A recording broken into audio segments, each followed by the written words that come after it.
Recording in progress.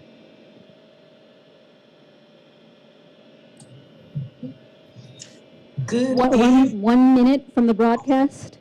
I'll give you a 30-second cue and then a now cue. Thank you for that. Still muted. Good evening, colleagues. Good to see everybody. Happy New Year, Charlie. Thanks for the... Happy New Year to you. Thank you. Happy New Year. Thank you for everything, Charlie. I can be a councilman with you anytime. Yeah. As long as my desk keeps staying like it is.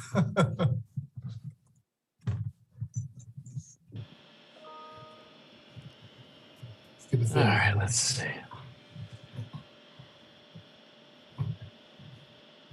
30 seconds. Good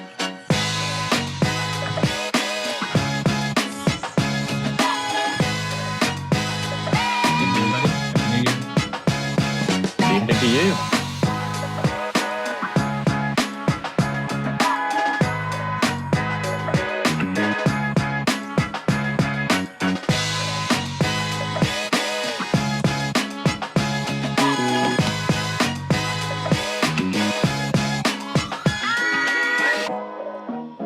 Now.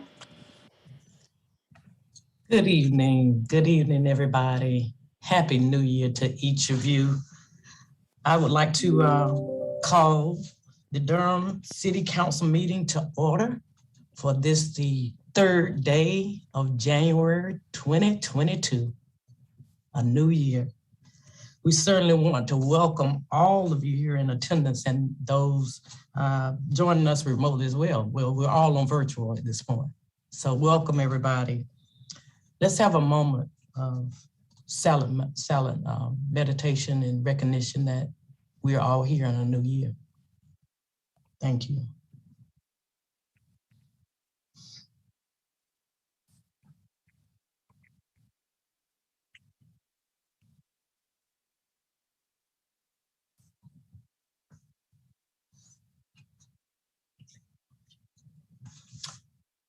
Thank you all. I now like to recognize Councilwoman Freeman to lead us in our Pledge of Allegiance. Thank you. And as you join me, I pledge allegiance to the flag of the United States of America and to the republic for which it stands, one nation, under God, indivisible, with liberty and justice for all. Madam Clerk, Happy New Year to you as well. Would you please call the roll? Sure. Happy New Year to everyone. Mayor O'Neill. I am here. Mayor Pro Tem Middleton. I'm here. Councilmember Freeman. Present. Councilmember Johnson. Here. Councilmember Reese. Here. And Councilmember Williams. Is an urgent message. Here. Thank you. All right, we are all ready to get started, and we start the new year off with the first for me, and that is 2 proclamations. We will have the first one for the National Mentoring Month proclamation. Councilman Williams will lead us with that one, and we will be followed by a proclamation honoring Dr. Martin Luther King Jr., and that will be read by Mayor Pro Tem Middleton, and I believe our Durham City, Bull City, West End resident, Mr. DeWarren Langley will be here to receive these. So we'll start with Councilman Williams, if you would read your proclamation. Thank you, Madam Mayor and colleagues. I'm honored to read this proclamation. Whereas created in 2002 by the Harvard School of Public Health and Mentor, the National Mentoring Partnership, January 2022 marks the 20th anniversary of National Mentoring Month, an annual campaign to focus attention on the need for quality mentors. And whereas the goals of National Mentoring Month are to raise awareness of mentoring, recruit individuals to mentor, equip mentors with the skills needed to support youth, and encourage organizations to integrate quality mentoring into their efforts. And whereas a mentor is a caring and dependable person that provides a consistent presence and devotes time to a young person to help them discover personal strength and to persevere and achieve their potential through a structured and trusting relationship. And whereas quality mentoring encourages and empowers youth to make positive choices, promotes self-esteem and character development, supports academic achievement and leadership, college readiness and career exploration.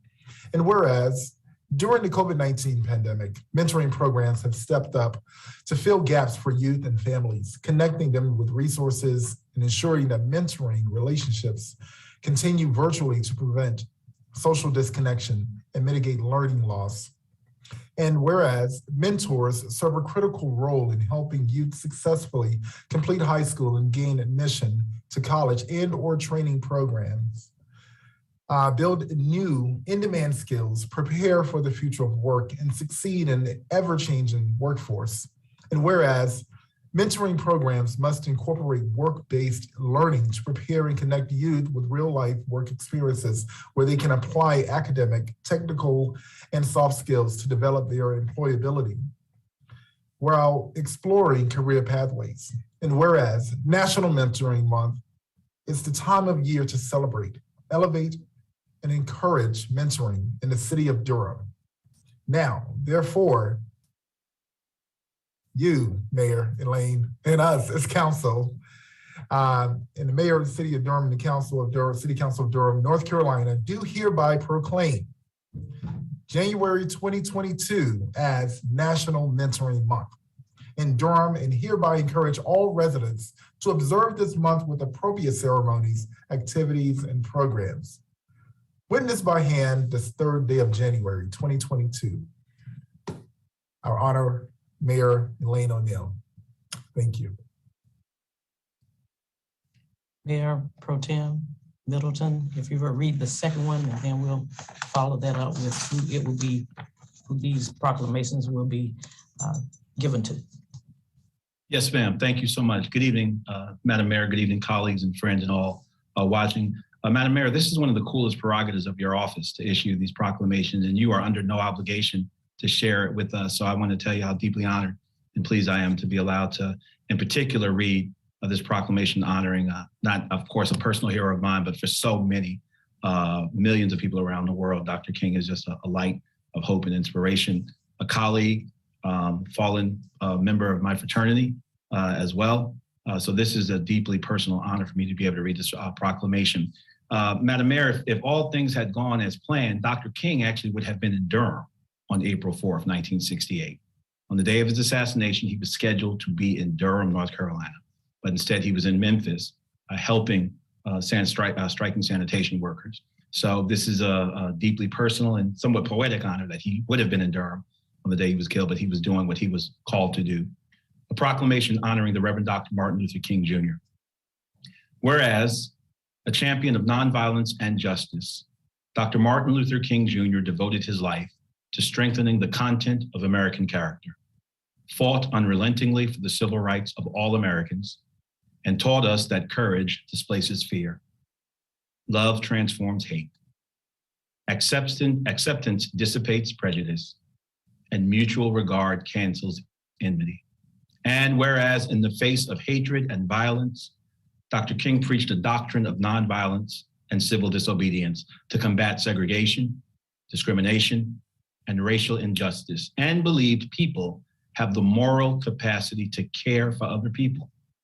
And whereas Dr. King was one of the leaders of the successful 381-day Montgomery bus boycott in 1955 to protest the arrest of Rosa Parks and the segregation of the bus system. And whereas Dr. King helped found and served as the first president of the Southern Christian Leadership Conference in 1957 to coordinate and support nonviolent direct action as a method of desegregating bus systems across the South. And whereas between 1960 to 1964, Dr. King spoke in Durham at White Rock Baptist Church, the Durham Business and Professional Chain, Hillside High School, the Southern Political Science Association at the Jack Tar Hotel, North Carolina College, now North Carolina Central University, and Duke University, urging civil disobedience and nonviolent protests to end racial segregation and discrimination. And whereas on August 28, 1963, Dr. King led the March on Washington for Jobs and Freedom, the largest rally of the civil rights movement, during which, from the steps of the Lincoln Memorial and before a crowd of more than 200,000 people, he delivered his famous "I Have a Dream" speech, in which he called for an end to racism and advocated for the civil and economic rights of African Americans. And whereas the March on Washington was instrumental in the passage of the Civil Rights Act of 1964, which outlawed discrimination based on race, color, religion, sex, or national origin, and prohibited unequal application of voter registration requirements and racial segregation in schools, employment, and public accommodations. And whereas Dr. King helped to organize the monumentally inspiring Selma to Montgomery marches in 1965 to advocate for passage of the Voting Rights Act of 1965 to guarantee African-American citizens the right to vote. And whereas Dr. King was supporting the garbage workers in Memphis, Tennessee, and planning the Poor People's Campaign to promote economic justice when he was assassinated in Memphis on April 4, 1968. Now, therefore, I, Elaine M. O'Neill, Mayor of the City of Durham, North Carolina, do hereby honor the life and work of the Reverend Dr. Martin Luther King Jr. and his commitment to improve the human condition of all people through access to quality education, affordable housing, equal opportunity, shared prosperity, quality health care, living wage employment, and safe labor conditions for all employees. I hereby urge all residents to join in reflecting on Dr. King's life and fulfilling his dream. Witness my hand this the third day of January, 2022. Elaine M. O'Neill, Mayor, City of Durham. I am humbled and awed by this. And I'm so honored to be able to present it to both proclamations to my homeboy, my side of town, young man that I've watched grow up and graduate from NCCU School of Law, Mr. Durham K. Langley, who is the executive director of the Charles Hamilton Houston Foundation, Incorporated. Mr. Langley, if you would. Thank you. Good evening, Madam Mayor O'Neill, Mayor Pro Tem Middleton, members of the City Council, City Manager Page, City Attorney, and members of the administration. Thank you so very much for this opportunity to speak this evening. First, I must say, Mayor O'Neill, it was when I met you when I was in the third grade, sitting on the couch speaking to my third grade class at Duke University. When you mentioned that you were from the West End, it actualized for me the dream of being able to go to law school, because I knew I didn't know anyone at the time that had gone to law school, and it was just a dream and a thought. And that is why every year we do this proclamation about mentoring, because it is your example, your friendship, your mentorship, and your investment in young people that all of the young people in Durham need in order to realize, actualize, and fulfill their dreams. And so this evening, I'm here to accept this proclamation with the goal of, one, to recruit and equip mentors with the skills needed to support youth, two, advocate for the incorporation of work-based learning, and three, support initiatives to close the academic achievement and opportunity and mentor gaps that promote critical mentoring to support boards of color. And there are a number of organizations that joined in supporting this proclamation that typically would come before council and briefly share about their organization. And due to the COVID pandemic, many have shifted to virtual and reduced operations in order to be able to accommodate the young people that they serve. But I do want to mention those organizations, and I will also be emailing council the name, description, and contact information for each one of these organizations, because we are every day on the front line supporting our young people as they navigate life in order to be able to realize what it is that they want to do with their skills and talents, and to support them along their continuum. So those organizations include Men of Vision, the Thomas Mentor Leadership Academy, D.L. Forbes Youth Foundation, the 100 Black Men of the Triangle East, the Durham Boys of Color Coalition, Proud Program, Jubilee Home, the We Are Kings Boys of Color Program of Durham Public Schools, We Are Queens Girls of Color Program of Durham Public Schools, Brother to Brother, Broder Generation, National Society of Black Engineers, Research Triangle Chapter, MBK Durham, Audacity Labs, Mentor North Carolina, Big Brothers Big Sisters of North Carolina, We Are, El Centro, the Triangle Literacy Center, Fatherhood of Durham, Durham Children's Initiative, Bull City Bulldogs, Young Male Achievers, the Boys and Girls Club of Durham and Orange Counties, and I Am Me Girls. And in honor of National Mentoring Month, there are a number of programs that we have organized for this month, including receiving proclamations from the Board of County Commissioners on January the 10th. We will also be hosting a mentor training by Samuel Bellamy, the Director of Training and Program Development for Mentor North Carolina. So if there are any members of our community that are willing to take on the charge from our mayor to contribute 2 to 5 hours per month in our community, this will be a great way for you all to learn about what it means to be an effective mentor. We will also be hosting a discussion about the assignment in equipping and supporting boards of color during this challenging time with the Office of Equity Affairs of Durham Public Schools, and that event will be on Wednesday, January the 26th. We will also be hosting a resource fair for Durham Public Schools teachers so that they are aware of community-based organizations that are in the community. That will be held on January the 19th. We will also be partnering with the Durham MLK Steering Committee for the Quiz Bowl, which will be Let Freedom Ring Quiz Bowl on January the 29th from 1 to 3 p.m. So that'll be an opportunity for young people in our community to show their knowledge and wisdom about the life, legacy, and work of Dr. King. Each member of the winning team will receive $100. And then the Charles Hamilton Houston Foundation is launching a career plan competition where we will provide information about how to develop a career plan and challenge boys and young men of color in our community to develop their plan, create a YouTube video, and then based on the number of views and an evaluation of those career plans, we will be issuing a cash prize for the first place finisher of $250 and second and third place as well. So we have a number of events this month to highlight the importance and the need for quality mentoring in our community. So thank you so very much for that proclamation, and you all have a wonderful meeting. Thank you so much, Mr. Langley, and thanks to all of the organizations who are out there as boots on the ground.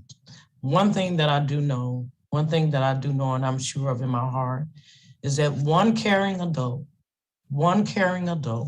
will make all the difference in a child's life. All it takes is one caring adult.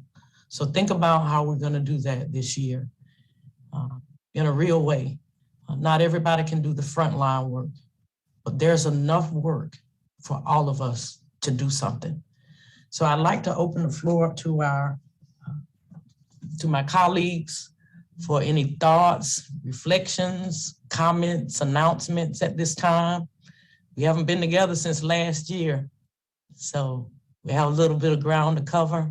Anybody want to go first? Any announcements or comments? Yes, Councilwoman Caballero, please.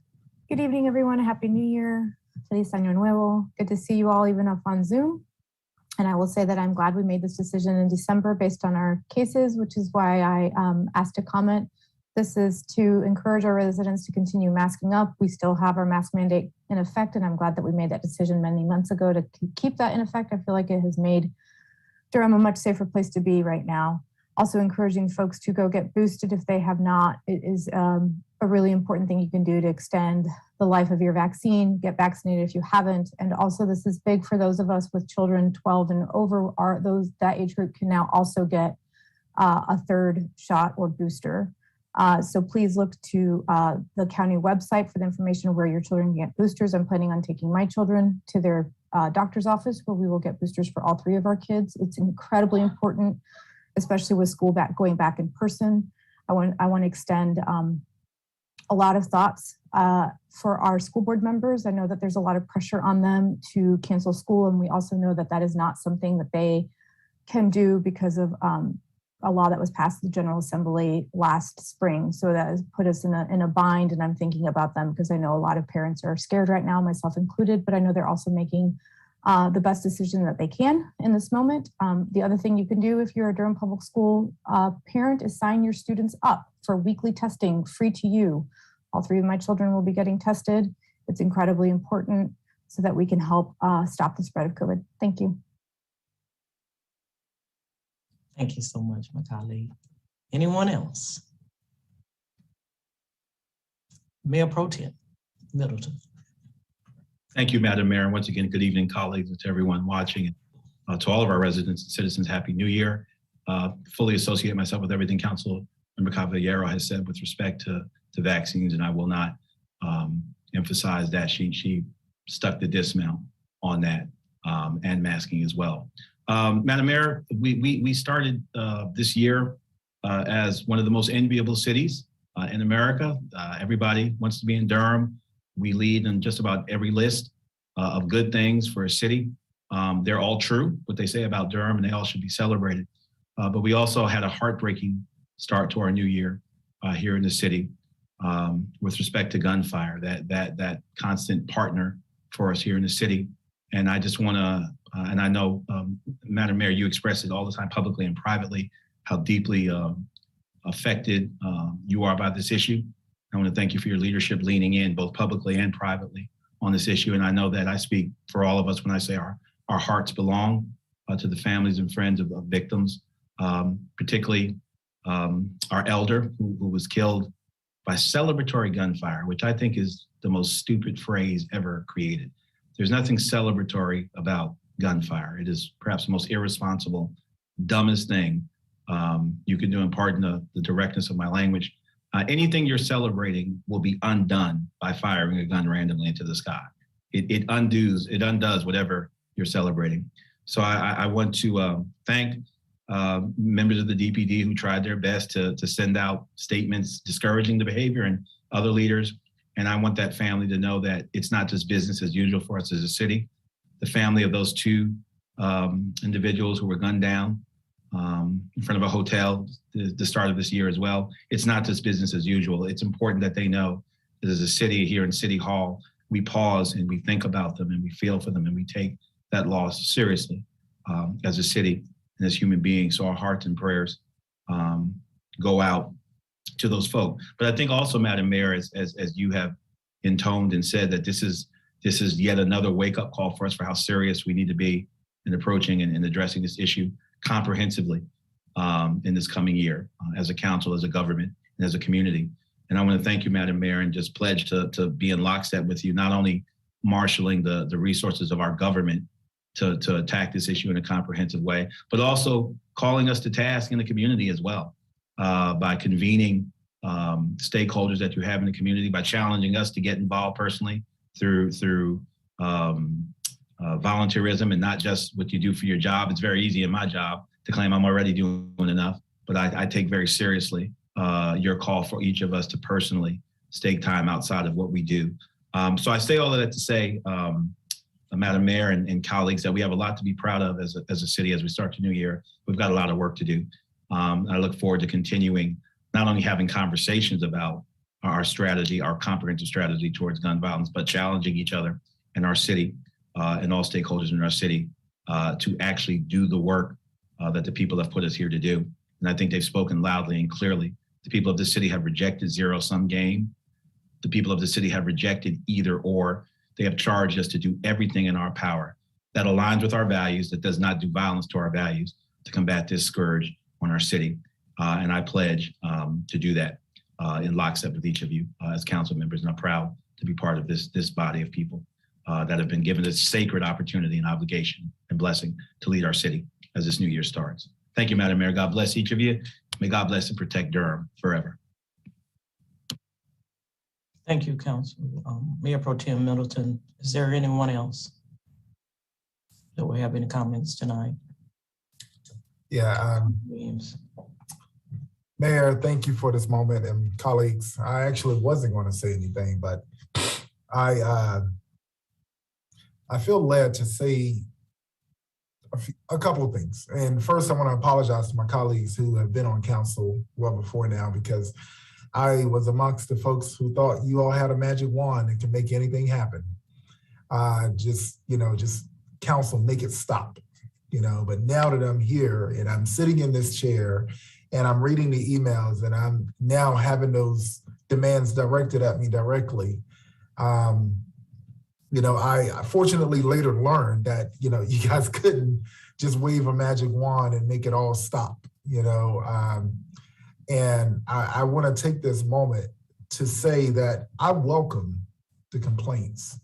I welcome the acknowledgments of what's happening in our community. But I want to be really frank that we have over 300,000 people in this city. And therefore, I look at that as over 300,000 partners for the issues that we're dealing with here. Now, in regards to this celebratory gunfire, $500 and a misdemeanor. That's the max punishment that the city can charge someone if they are caught. We can charge less or we can punish less, but that is the max that we could actually impede upon someone who, takes this heinous act. We've lost someone before. Now we've lost someone again, allegedly by celebratory gunfire. And what I want to say to those folks that are doing it, it could be you next. It could be your grandmother or your neighbor or your mom or your father or your friend, brother or sister that could get hit next. And I hope that we'll just take a moment to really, really, really realize how serious, how close, and how personal this can be for you, because it is for someone already. Now, more directly to the gun violence that we're experiencing, I welcome any complaint accompanied with a solution. I didn't, unless it's, surprising to me, I don't believe anyone elected me to this seat and gave me a magic wand to stop everything at the wave of it. And I don't think everybody intentionally does that, because I was ignorantly doing that. And now that I see it, I'm going to speak out on it. We have a police force that is short-staffed, but even still, you can't police your way out of these issues. We have so many resources, but we still don't have enough. And I just want to be really frank about this. Majority, almost all of the people who are getting killed are Black. And majority, if not all, the people who are killing are Black. So as a Black man, I am saying we have a problem that we as a community need to address. And I'm a proponent of data, and the data gives me the right to say that. So I hope that no one is offended by it. But it's the truth. And I'm not sure whatever decorum that we need to go by with, public records and the way we discuss these things, people are losing their lives. People are losing their lives on a daily basis. And right now, everybody loves Durham. Durham is hot, but it's going to get to the point where nobody wants to come here. We already have that reputation in some areas. Oh, don't go to Durham. So we have a lot to get together. And Mayor, colleagues, I am ready. I'm on board. I'm past the theoretical talk. I'm ready to get to real action. And that includes everybody that's in this seat and everybody who's not. But if you can't pick up the phone and call 911 or you can't report what you see, you're part of the problem. So I hope that we can get more direct about these issues. Let's stop beating around the bush and let's stop talking around the issue. We have a lot of issues to deal with, and it's starting in our Black community. And as a Black man, I want to be on the front line to help address this. So I welcome the ideas. I welcome the solutions. Make sure when you send your complaint, you're accompanying them with a suggestion. Got 300,000 people in this city. There's nowhere in the world we can't solve this. Thank you. Thank you, Councilman Williams. Is there anyone else? Councilwoman Freeman? Thank you, Madam Mayor. I appreciate my colleagues and making it very clear and plain around the issues that we're facing.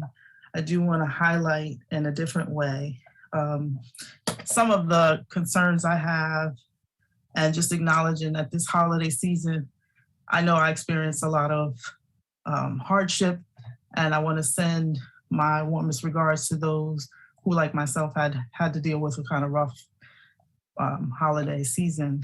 And I want to make sure that we're making space to pause and to ask people to be centered and looking after their own mental health, and acknowledging that these days, this year, this past year has been hard.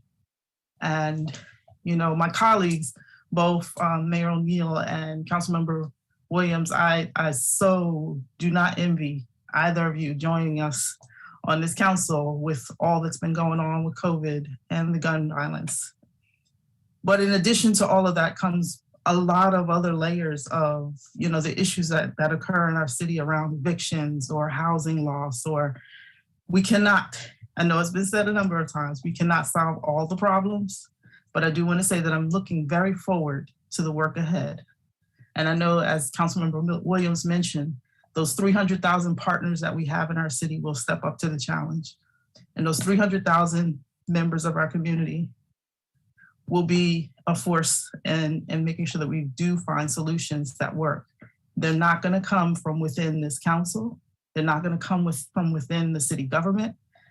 But we all know that we have to work together to get to the solutions. I did want to just make sure that I pause to just thank all of our staff and all of the workers who have been on the front line throughout this entire holiday season, the end of December and into the beginning of January, the fire, police, the EMS, staff picking up trash, cleaning up yard waste. I mean, the list goes on and on. There's so many people to thank who have been continuing to do the work on a consistent basis. And I just want to make sure that people are being mindful to keep everyone in mind as you're making the suggestions, and that rather than attacking or trying to tell folks how to do, just try posing more questions and being more open and supportive in the way that you're approaching, especially our newest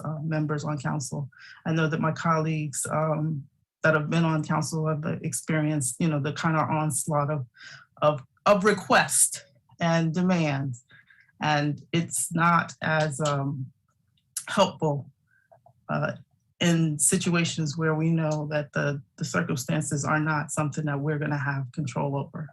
And so I just want to make that note, and to say that I do, as Councilmember Williams mentioned again, you know, welcome the suggestions, but I do want folks to understand that we are all human and we are all trying to do our best. We have our best interest for the city at heart, and we want to get to the solutions. I will also like to end on a very high note in saying that today is the birthday of our former mayor, William V. Bell, and I do want to wish him a very happy birthday. Thank you.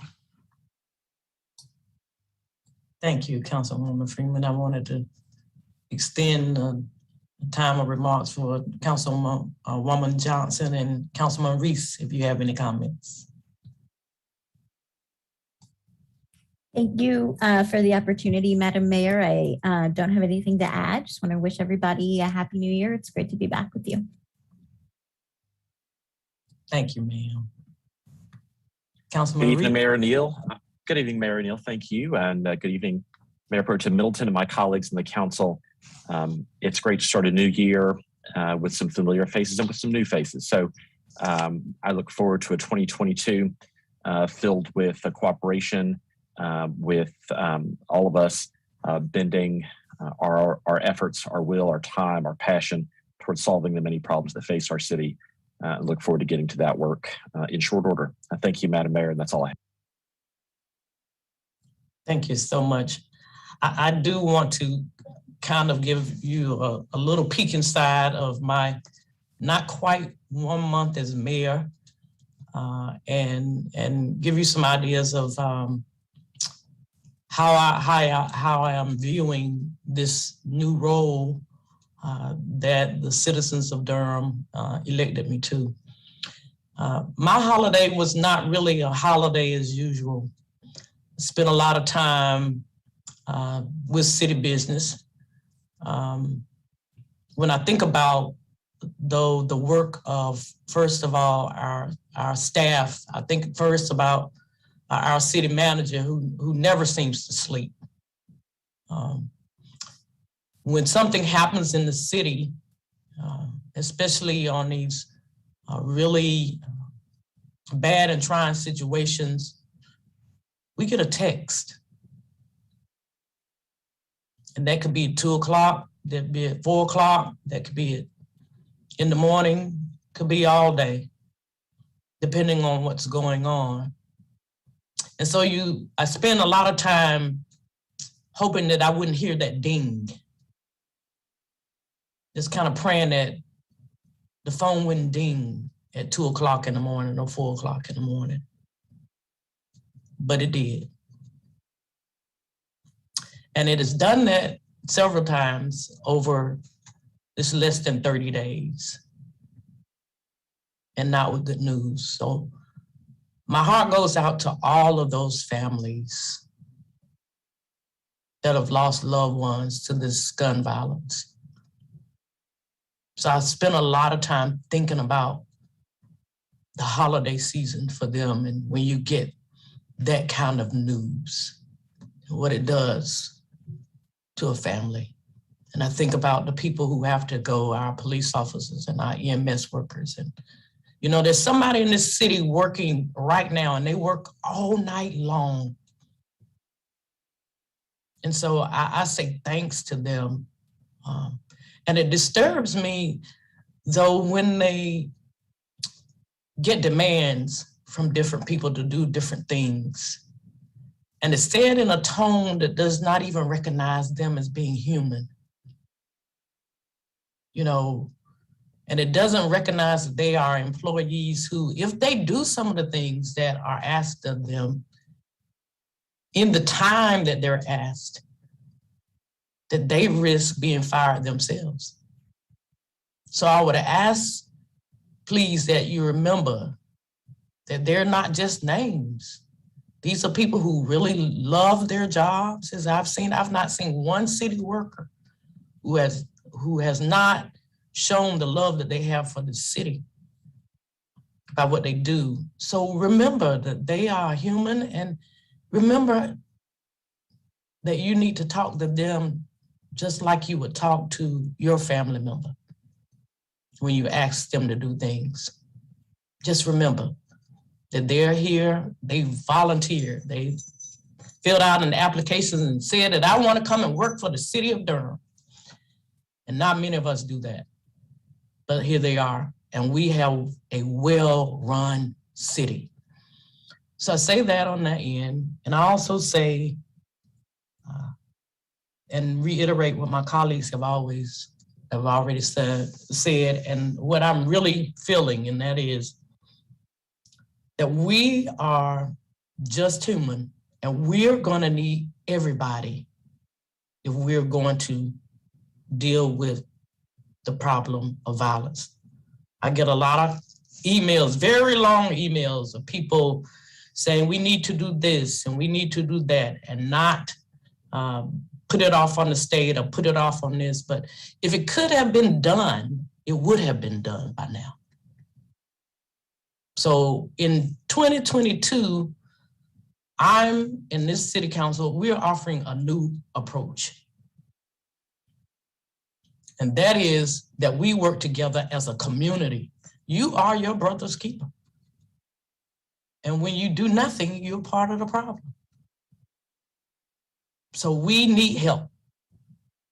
So when you send us these long emails, we can be performative. I know how to go out and I can make great speeches, but a lot of the things that are happening where we're trying to deal with these issues, they're not going to be televised and you won't read about them. But hopefully you will begin to see the results of some of the things that we're doing. A lot of people who are operating in this space, they don't have a trust for government. And so they're not willing to come open. But believe me when I tell you, there are a lot of people who are out there who are helping and who are making progress where before now they may not have been willing to. So I ask, think about how you're going to give time back to your community, to the public at large. And when you send us these long emails, I'm going to read them. I may not be able to respond to them, but I will certainly look for where you say, and I will commit to doing X. I'm not ever going to be on the TV a lot. That's not my space. So you won't see me a lot in that area. But I've been putting in 12-hour days. I'm going to have to cut that out a little bit because you got to live. But I'm committed because I know that in Durham, North Carolina, we can change the narrative. And that's why I'm here. And that's why I think each of us are here, because we want to change the narrative and we're committed to doing that. But we need that same commitment from you, Durham, North Carolina. I was hoping for no deaths this year. And it happened within the first 24 to 48 hours. We can do better. It is right now confined basically to the Black community. And we have some internal work that we've got to do and acknowledge and not walk away from it fearfully and think it's just them. No, it's all of us. It's all of us. And so I ask you to think about it. So I'm coming back and I'm going to ask. So when you ask me what I'm going to do about violent crime in Durham, expect the question, what are you going to do about violent crime in Durham? And that will make all the difference when we all do our part. So with that being said, let us now move on to the business at hand. First, I will turn to our city manager. Like I said, the lady that never sleeps. City Manager Paige, who absolutely loves her job too. She absolutely loves it. And see if she has any priority items for us tonight. Good evening, Madam Mayor, Madam Mayor Pro Tem Middleton.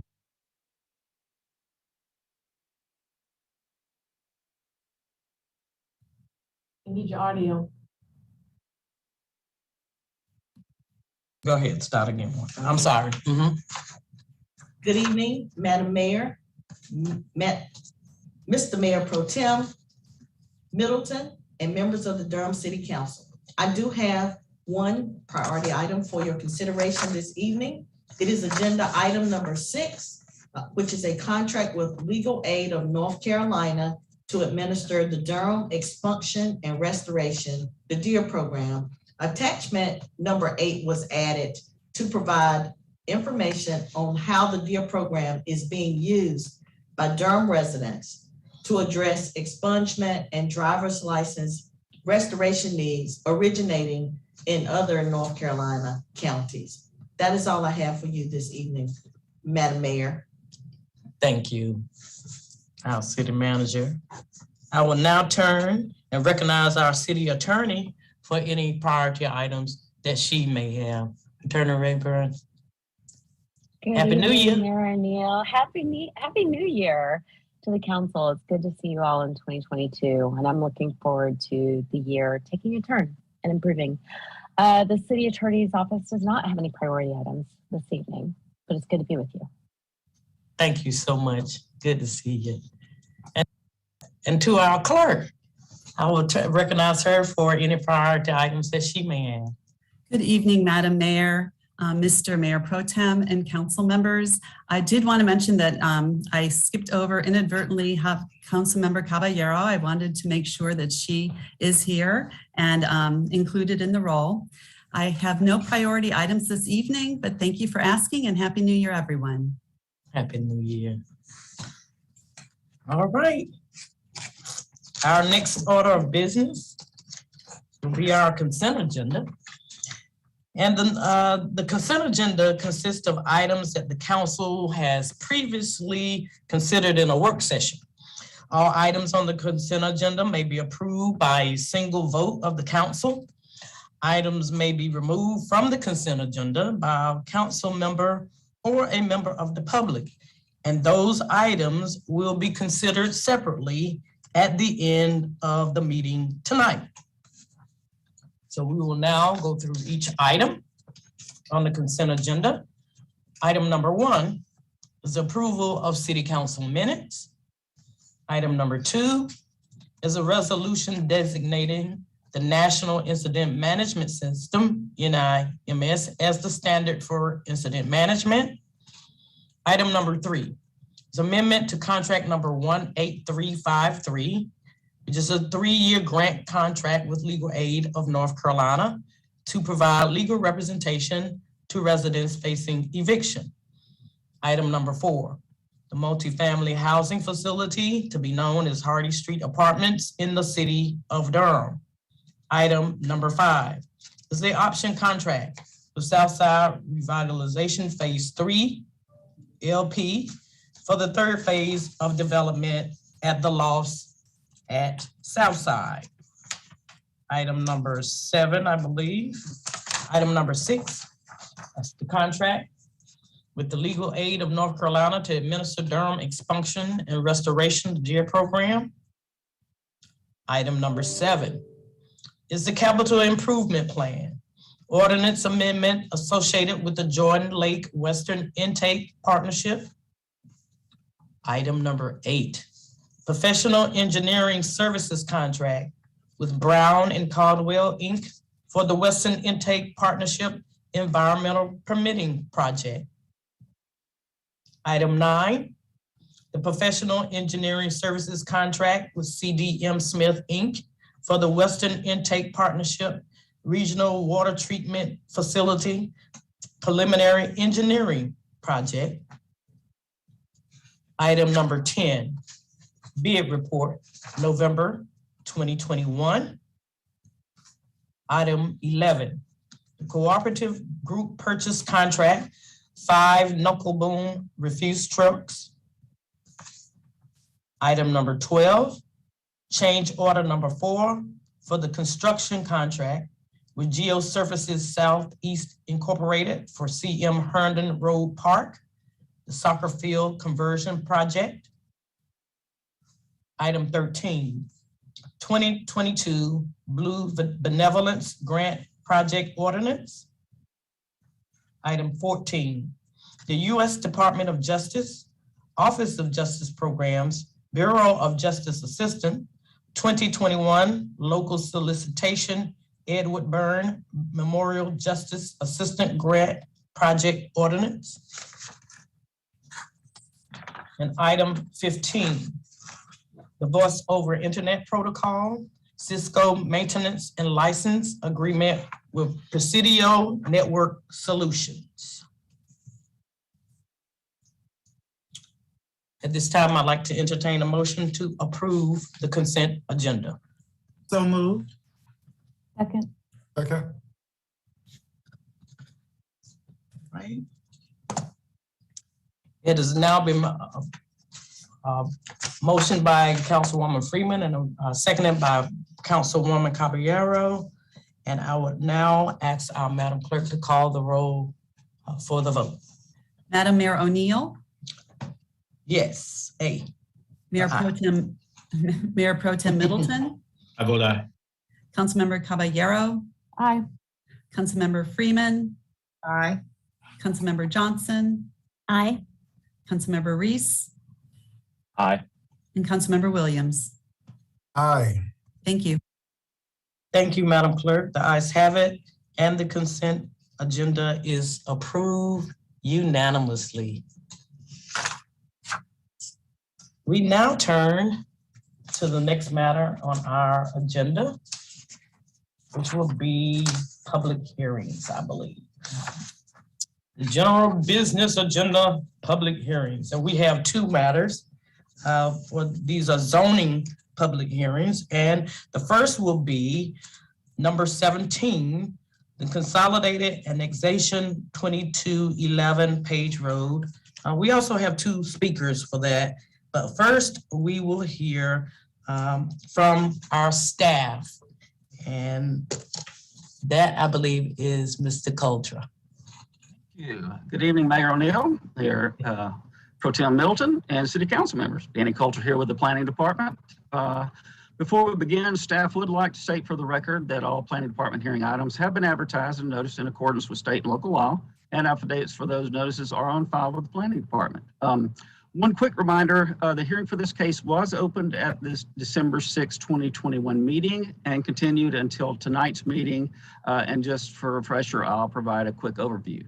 A request for a utility extension agreement, voluntary annexation, and initial zoning map change was received from private landowners Warren Mitchell and David Durham for one parcel of land totaling 10.15 acres and located at 2211 Page Road. The annexation petition, case BDG 210007, is for a contiguous expansion of the existing corporate limits. The current zoning is residential rural. The applicant proposes to change this designation to office institutional with a development plan, or OID, under case Z210003 to allow for construction of up to 67 townhouse units. The property is currently designated office and on the future land use map or FLUME. The proposed OID zoning is consistent with the designated future land use. If the proposed zoning is approved, there will be no change to the future land use map designation, and the request would become effective on March 31st, 2022. Excuse me. The associated zoning request was heard by the Planning Commission on October 12th, 2021, and received an unfavorable recommendation by a vote of 7-5. At the Planning Commission's hearing, the applicant did make an additional proffer for a financial commitment to the dedicated housing fund in the amount of $16,750, as seen in the text commitments section on the development plan in attachment 11. There are three motions required for this application. The first is to adopt an ordinance annexing the property into the city's jurisdiction and entering into a utility extension agreement. The second is to approve the zoning ordinance, and the third is to approve the consistency statement. Thank you very much. Staff and the applicants would be available for any questions. I now declare this public hearing open. You have heard the report from staff. And first of all, I will ask if there are any questions for staff from members of the council. And as I mentioned earlier, we do have two speakers who are proponents as well. Question. Mayor Pro Tem. Thank you, Madam Mayor. Just real quick, by right, how many homes can be? What can they build here by right? Is it between 10 to 20 single family homes? I think who am I talking to? Is it Danny? Danny. I'm sorry. Hey, what can be built here by right? Yeah, no problem. Happy New Year. Let me see. It's currently RR zoning, so at about 10 acres, and it's in the, let's see, suburban tier, and there are no overlay districts. So I think the average is, I think, about 1.4 units per acre. So they could probably get, let me do quick calculations on that. What we say is it's 10.15. And 0.4. They could do about 7 units. 7? 7 units. Okay. All right, thank you. That's my question. I appreciate it. Danny, thank you, Madam Mayor. Any other members of council with questions for staff? All right, we do have two speakers for this item. The first is Warren Mitchell, Mr. Mitchell, followed by Mr. Zach Shipman. You will each have 3 minutes apiece. Mr. Mitchell. Good evening. Good evening. Can you hear me? Yes, sir. Well, thank you, Madam Mayor O'Neill, Mr. Mayor Pro Tem Middleton, and the City Council members. I'm Warren Mitchell, and I live at 104 Amberwood Run in Chapel Hill. I purchased this property for the purpose of building a flex building. I submitted a proposal to change this property to light industrial zoning in 2019. There is existing light industrial zoning on 3 sides and an undeveloped residential zoning on the 4th side. Staff did not support that proposal, and one reason given was the undeveloped residential property on the back side of the property. They also said that they did not support changing the future land use map. So after the Planning Commission heard and unanimously voted to deny that proposal, I pulled the application. That was at their meeting right when the pandemic started. That was in 2020. Based upon the staff and Planning Commission comments on our first rezoning proposal, it's clear that townhomes would be the best use for this property. Staff supports our application, and they stated this in their report. The proposed zoning provides additional housing options in close proximity to jobs in an area lacking existing housing options. What makes townhomes a perfect use for this property? Number one, because it's compatible with the adjacent residential zoning on the back side of the property. This was one of the reasons why staff didn't support our first zoning application. Number two, it fits within the existing future land use map. No comp plan revision required. Number three, there are dozens of businesses across the street and within walking distance that are nearby employment opportunities. Number four, 2 blocks to the south within walking distance is a retail center with drugstore, grocery store, and restaurants that provide all the essential needs of future residents. This is at the corner of Page Road and TW Alexander. There are sidewalks that lead down to that commercial center. Number five, there's numerous townhomes, single family and apartments, close proximity, even though the adjacent parcels are light industrial. Then the last point is that residents of the property can catch a Go Durham bus just 2 blocks to the south on TW Alexander. We are all aware that the cost of homeownership is rising in Durham, in the Triangle. Some of it is based on increases in the cost of materials and labor, but the single largest reason for this increase is that there's not enough homes available. Experts all agree that more homes need to be approved and constructed if we're to keep the price of homes from rising more. Our proposal will deliver 67 home ownership opportunities. In summary, we hope that you will find it easy to support this project. This property is zoned rural residential, so it should be rezoned to a higher density use. We have proposed a medium density residential use and explained why townhomes are the best use for this property. Staff agrees with our application, and there was no neighborhood opposition for the project. Nobody came to the neighborhood meeting, and nobody spoke against the project at the Planning Commission. There are no traffic concerns being created by the project, and Page Road is not a particularly busy road. We are creating 67 home ownership opportunities that will help to slow the increasing cost of homes in Durham. It's the right project, in the right location, and I hope you will agree. Thank you for your consideration tonight. Thank you, Mr. Mitchell.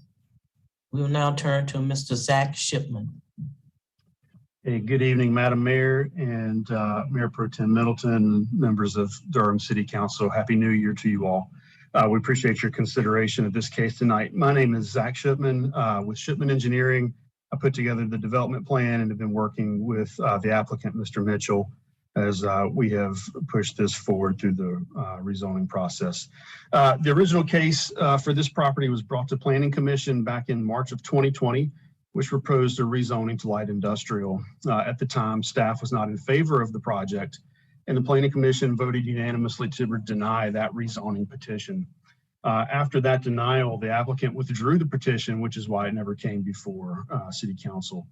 At the time, there were three primary reasons for the Planning Commission to deny the project, as Mr. Mitchell mentioned. The first was that there was no development plan proposed. Secondly, staff did not support a change of the future land use map from office to industrial. And they had determined that the office designation was more consistent with the adjacent land uses as a transition to the adjoining residentially zoned land.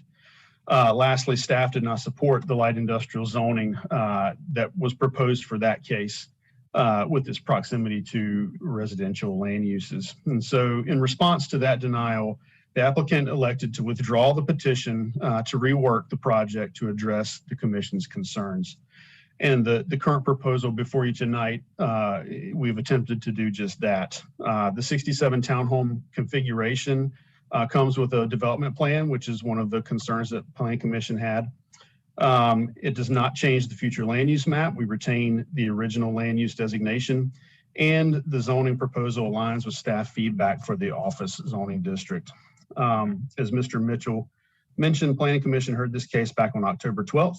There were a few concerns that they brought up during that hearing that we'd like to address. The first was that they were concerned about the development of townhomes in the ONI zoning district. Just a reminder, the UDO does allow for townhomes as an allowed use in the ONI district. And since it matches the future land use map, we believe this is a suitable use. The second was a concern about connectivity to adjacent sites. And after Planning Commission, the applicant met with the property owner to the south, who is developing a warehouse property immediately to the south. That construction effort in the rear of that property has a secured storage and loading area that's separated from this site by a 6 to 8 foot vertical grade separation. And so even though we had proposed a vehicular connection to that property, there simply was just no possible way to do that. Additionally, to the north, there is a existing riparian buffer and jurisdictional stream. And the properties to the north are developed with several warehouses there that do not have roadway stubs to this property. And so to provide a roadway stub to the north would incur significant environmental impacts as well as not be able to be utilized. So the only feasible stub is to the east, and we have provided a vehicular stub to that property for future connectivity. One of the last concerns Planning Commission had was about affordability and unit pricing. And we'd just like to say that we provided a very rough valuation as part of our annexation petition submittal. The intention is that these townhomes would be attainable for entry-level and move-up buyers. And in addition, the applicant has proffered a one-time contribution to the Affordable Housing Fund in the amount of $250 per unit, or $16,750, as Mr. Cultra mentioned previously. Thank you, Mr. Shipman. Okay, thank you. All right, I appreciate it. Is there anyone else who would like to speak on this item, item number 17?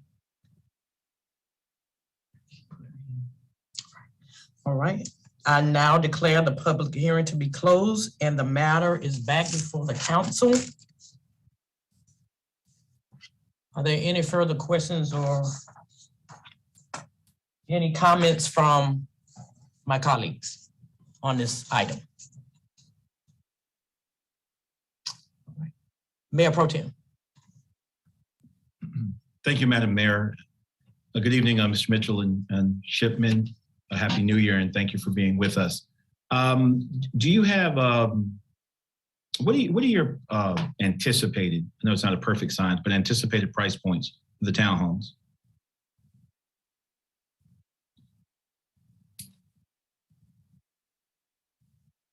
Hey, this is Zach. I probably should defer that to Mr. Mitchell.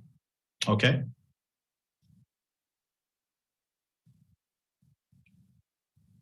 Okay, I was muted. This is Warren. The value of the existing houses and townhouses in this area of the city are modestly priced. A lot of that has to do with the size. I was surprised when I decided to look at the home prices and townhome prices. There's at least 7 townhome communities close by. And they start in the 2s even for resale. So they're not, even with the increased values, they're not as high as I thought. That's the market we're going for, which is not 2s, but to try and be in this market, which is this part of the city, they're considered attainable for workforce housing. And that was the intent for this project, was to meet workforce housing values. All right. Thank you for that. And we appreciate the proffer to the Affordable Housing Fund. Was there any contemplation given to Durham Public Schools? Well, yes, there was. There was one student being added to the school system. And so we did not make that proffer, but tonight I certainly would have no problem doing that. I know, well, it would be appreciated. Okay. Consider it. Yes. Sorry. Right. Yeah, we'd be happy to make that standard contribution. Yes. Thank you. I see Mr. Coulter's hand is raised as well. I'll yield, ma'am. Okay. Yes, I'll yield. Yes, Mayor Pro Tem Middleton. I just for the record, I think the analysis yielded 3 students for this site. Thank you. Thank you. I don't think I've ever heard 1 before. 3 actually sounds kind of low as well, but I trust the algorithm or equation you folk use. But you did hear the representation that they are willing to make an additional proffer to DPS. So I think that's all I have for, and then I guess we can nail down what that amount is and get the proper language codified. But I think that's all I have for now, Madam Mayor, and I'll yield to my colleagues. I do want to say, but well, let me just go ahead and finish now because I won't need to talk later. You went from the staff not supporting it and the Planning Commission not supporting it to staff supporting it and a bunch of planning commissioners supporting it. So I want to congratulate you on your willingness to be sensitive to what was put to you then. I'm not forecasting how the vote's ultimately going to go, but I think it is worth noting that going from no staff support and no planning commission support to almost 50% of planning commission support and the staff thumbs up. I also want to note the BPAC comments as well. The planning commission comments are very helpful, but the bike and PED people also, I thought their comments were helpful and useful. If I had to choose between some large, expensive single-family homes here, numbering maybe 10 or 11, whatever the number is, relative to 67 townhomes, if the comps are any guidance, in the $200,000 range, I would choose the latter. So again, not forecasting how the vote's ultimately going to go, but I did want to put that in record as to where I am right now. Thank you, Madam Mayor. Thank you, colleagues. Anyone else have any comments? All right, Councilwoman Freeman, followed by Councilwoman Caballero, followed by Councilman Williams. We'll go in that order. Thank you. I just wanted to ask and to just clarify, the funds go to DPS Foundation. So just making that point. And then for the 250 per unit, how did you get to that number? Well, I checked around and I listened to some other consultants to see what other project had been donating. And then I heard last month, you heard the proposal for the apartments at Martin Luther King Jr. Parkway and at Fayetteville. And they proposed 50,000, which was about 285 per apartment. So not to be outdone, I would like to raise our proffer. And so it was 250, and I would like to raise it to 300 per unit. That's helpful. Thank you. And that would be 20,100. We can get closer to building one unit with that. Yes, and I thought a lot about this. A lot of people can afford the rents, but the down payment I think can be so hard. And so, if you can get someone the down payments that they need, it seems like a really good cause to do that. Thank you. And I was seeing some head nods or some shakes around the DPS Foundation. I might be incorrect, but I think that it read in the ordinance around the proffers that it went to DPS Foundation. No, yes. Okay, thank you. I stand corrected.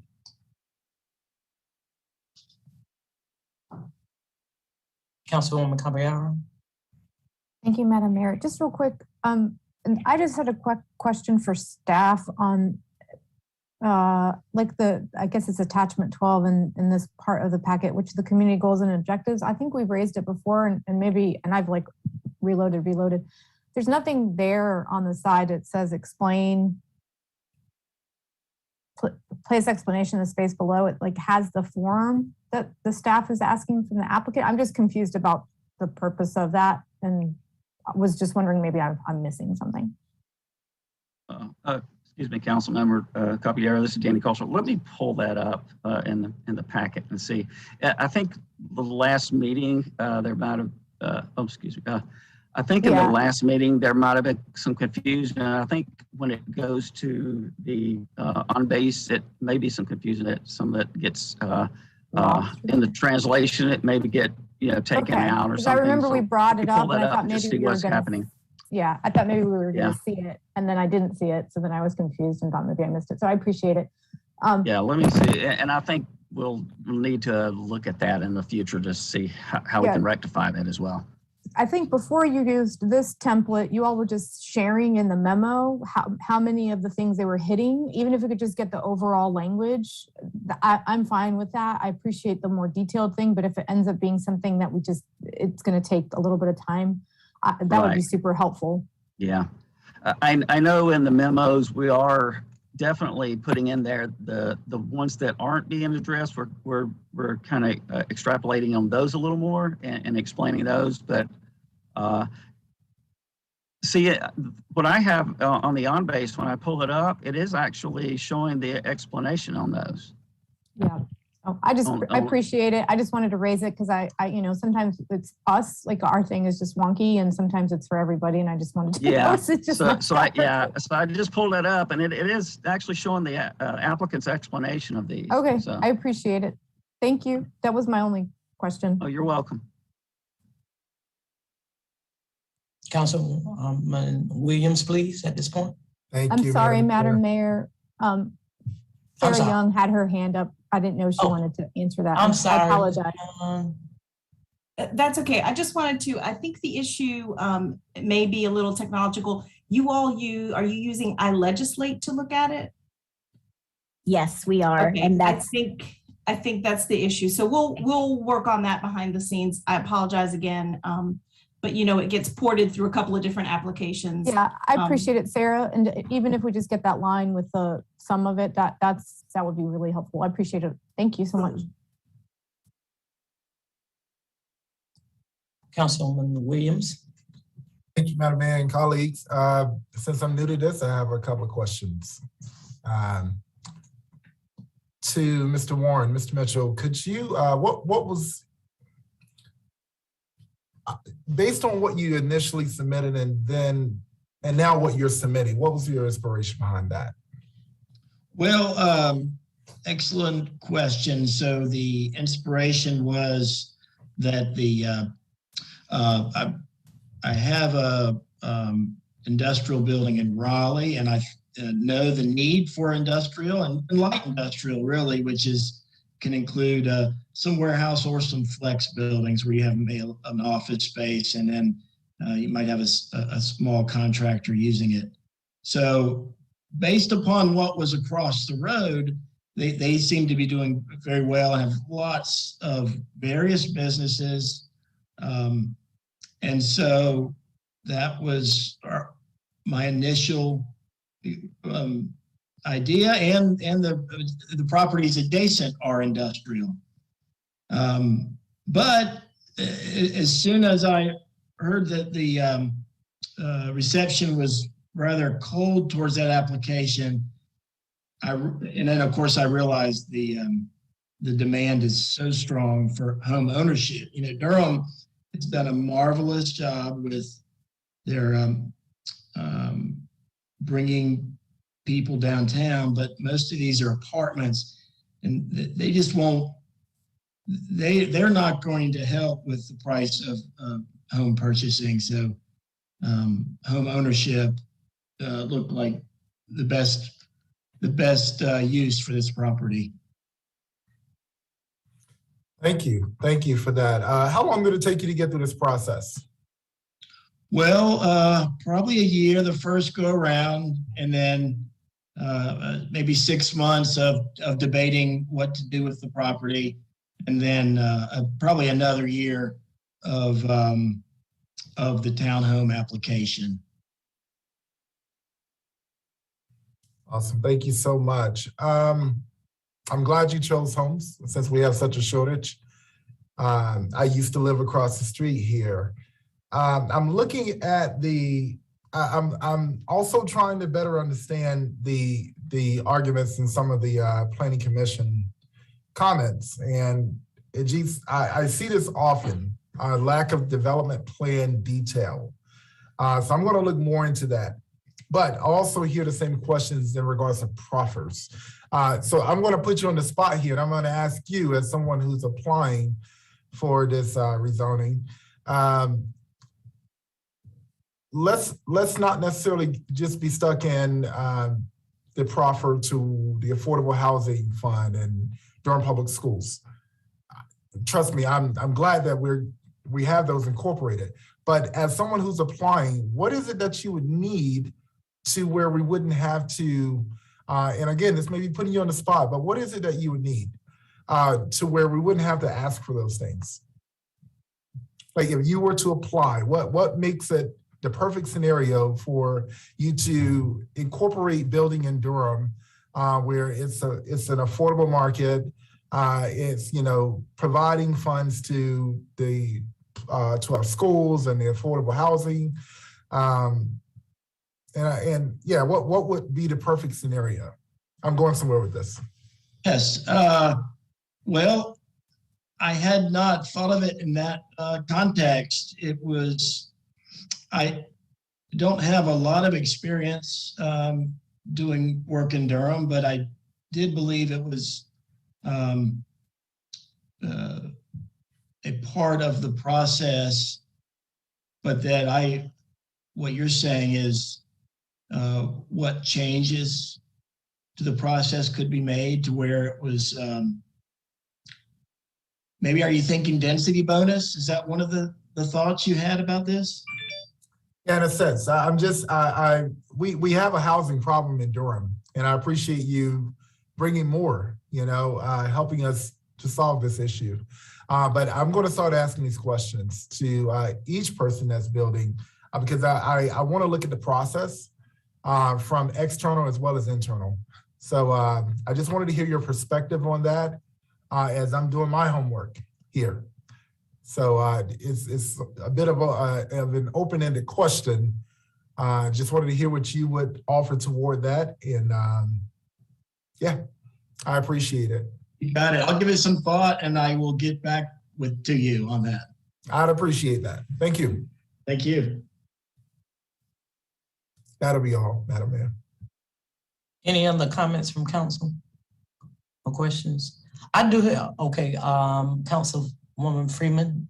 Yeah, I was just gonna share that if my colleagues needed to see the comments, they are on the website on the public side. I know it's not in Granicus for us to see, but you can see all of the comments on the case from if you enter in through the clerk's page to the agenda.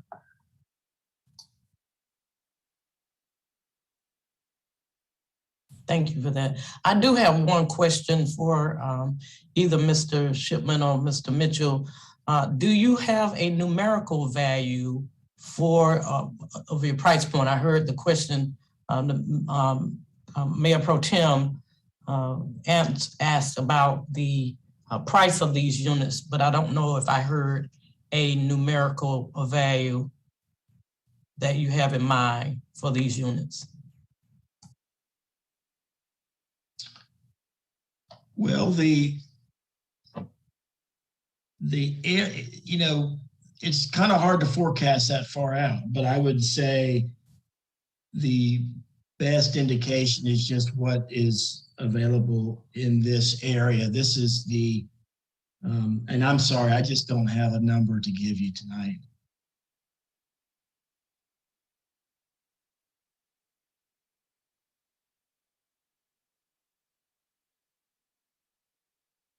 Right.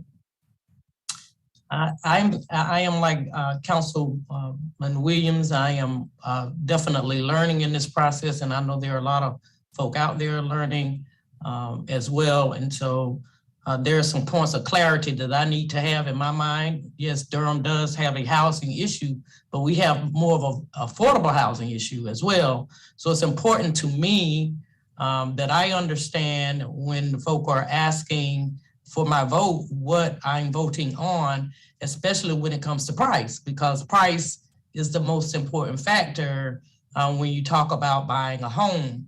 And so that's what I'm looking for is, you know, what, and I think that most people would, what is going to be the price of these units? Mr. Culture. Yes, Mayor O'Neill. I would just like to clarify that although that this could change initially when the applicant submitted their annexation petition, they do have to provide just a basis of a price point for the fiscal impact analysis that goes to our budget management office. And in that, they did provide a basic price point of around $305,000 per unit for the total build out of the development.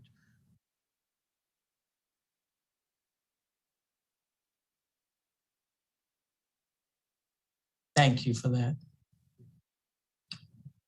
Ms. Young? And just to follow up on what Mr. Coulter said, that information is in the zoning map change report, which is attachment 10 on page 4, in addition to comparable kind of prices around the area for comparison purposes. I've read a lot of information, Ms. Young, so please forgive me if I did not pick up on that specific one I want to ask. Thank you. Here to help. Thank you so much. Right, are there any other comments? Yes, okay.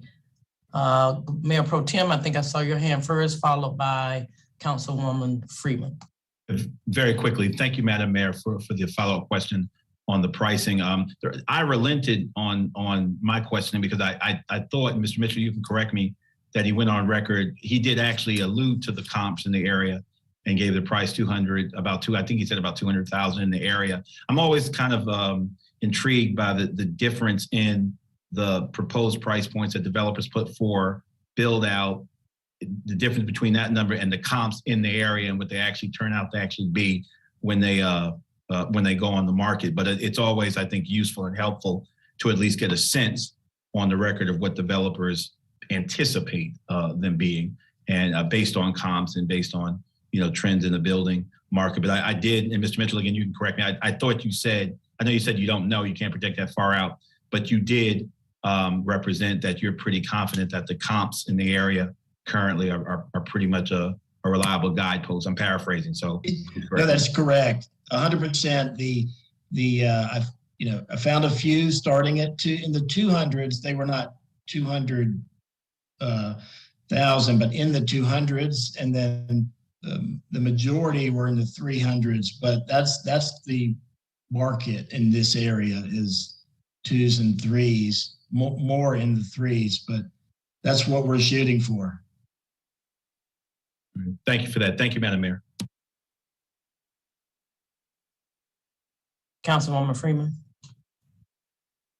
Thank you. And similarly, I was just going to point out that I think to the point that Mr. Mitchell, I was going to ask if the reason you were hesitant was because that comp was based on kind of earlier this last year, and knowing that we have a very strong market now, that number could be in the 4s as you see home sales in this month and next month, just by the market itself. And so there's no surefire way to say what the price will be until the property is built out. And so it's hard to base it on that.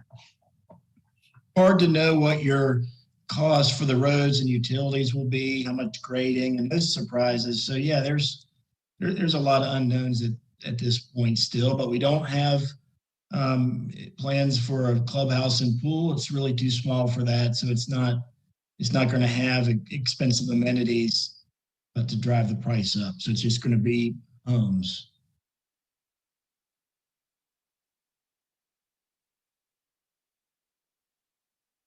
Thank you. I would just say, I think just based on the conversation this evening, I feel comfortable moving forward with the affordable housing proffer and the DPS proffer, as well as them shifting from light industrial to 67 townhomes with the shortage we have.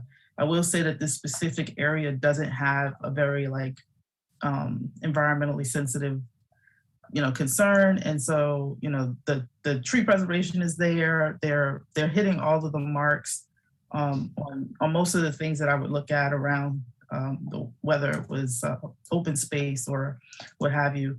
I know that we haven't discussed, and which is what I'm looking forward to, having a conversation around what it looks like to have our developers support our open space planning, and even if they were to be able to support our youth development supports in the sense of beyond just school, there's actual other activities that kids are involved in. And so if there's some conversation around that, I think to Councilmember Williams' question, I think that those things that we can lay out beforehand so that folks understand that these are part of that item that is item number 12 spreadsheet that we're seeing. And so as we can lay out as much of what it is we'd like to see in the developments that come to Durham, especially around housing, where there isn't affordable housing included, I think it's going to be important to make sure that we as a council decide on what that looks like. And so I look forward to those conversations. Thank you. Councilman Williams. Yeah, and just to close in on that, my line of questioning is for us to be better partners. We have to develop the city, and I think that the more communication and the better partnering we go into developing the city, the better for all of us. It's a win-win. So I just I don't want to have an adversarial relationship with developers. And as I'm reading back and looking at videos, looking at notes, that appears that way in some cases. So I think the more communication we have, the better understanding and expectations of our standards culturally here in Durham will be at the forefront. And if I'm someone that's going to build in Durham, I know that I can partner with the city to adhere to what the market says versus what the culture is in need of, as well as me as a business owner. So I'm looking forward to having more conversations with the folks who are going to build this city, putting our expectations up front and getting to solving our issue of affordability. So thank you, Mr. Mitchell. Thank you too. All right. There's nothing else. We will move to our motions, and I'm prepared to entertain motion. I'm sorry. Madam Mayor, I'm sorry. Yeah, just one last question. Mr. Coulter, did you capture precise language for the DPS proffer? Thank you for that question, Mayor Pro Tem Middleton, because I was just getting ready to raise my hand and ask. We did not get a monetary amount for that proffer. Before we vote, probably do that. Correct. And I'm caught a little flat-footed on that. Would $1,000 per student be adequate for the ask Mayor Pro Tem Middleton? Yeah. Sounds good. Well, I'm happy to do that. Thank you, sir. Yes, sir. Councilwoman Cabarero, I thought I saw a finger go up. Which is pointing, which doesn't make any sense because it's a screen, but I was pointing to to Mayor Pro Tem Middleton. Okay, thank you so much. He had his hand raised. I appreciate you all helping me. Councilman Reeves, you have something you want to say? I was wondering, I was going to ask. Mayor Neal, thank you for calling on me, and I want to thank my colleagues. As my colleagues know, and folks who are watching at home or in person, sometimes I like to go first and sometimes I don't. This time I didn't, mostly because I think this particular project, although it didn't receive a recommendation from the Planning Commission, a positive recommendation, I think it seems fairly non-controversial. I want to appreciate my colleagues for exploring kind of the contours of the process that we have put in place, the various proffers that we have come to look forward to from developers on a volunteer perspective. And then especially Councilmember Williams for talking, more broadly about how we can change the process itself to get more of the outcomes that we desire. Councilmember Williams asked the developer how long this had taken from start to finish, and I think that is a telling question. Well, part of it was they came up with a bad idea and the Planning Commission let them know that, so they went back to the drawing board. But I think more broadly, I think it makes sense to start looking for ways to incentivize what we want. And I would hope there are ways to do that within the process itself in terms of streamlining. And I know that's something that our staff has periodically looked at. I know that we are in the process of rewriting our comprehensive plan that can help kind of inform some of those decisions. So I want to thank everybody for the really good questions and conversations. I plan to support the measure tonight. It is disappointing that that there are no affordable units in this project. Having said that, it is great to see the various proffers being made, and I think the proponents at the very beginning laid out the best case for it: the proximity to transit and retail, and the fact that, as I think the Mayor Pro Tem said, this is a lot better than the small number of single-family homes that would be allowed by right. So I intend to support the measure. That's all I had. Thank you, Madam Mayor.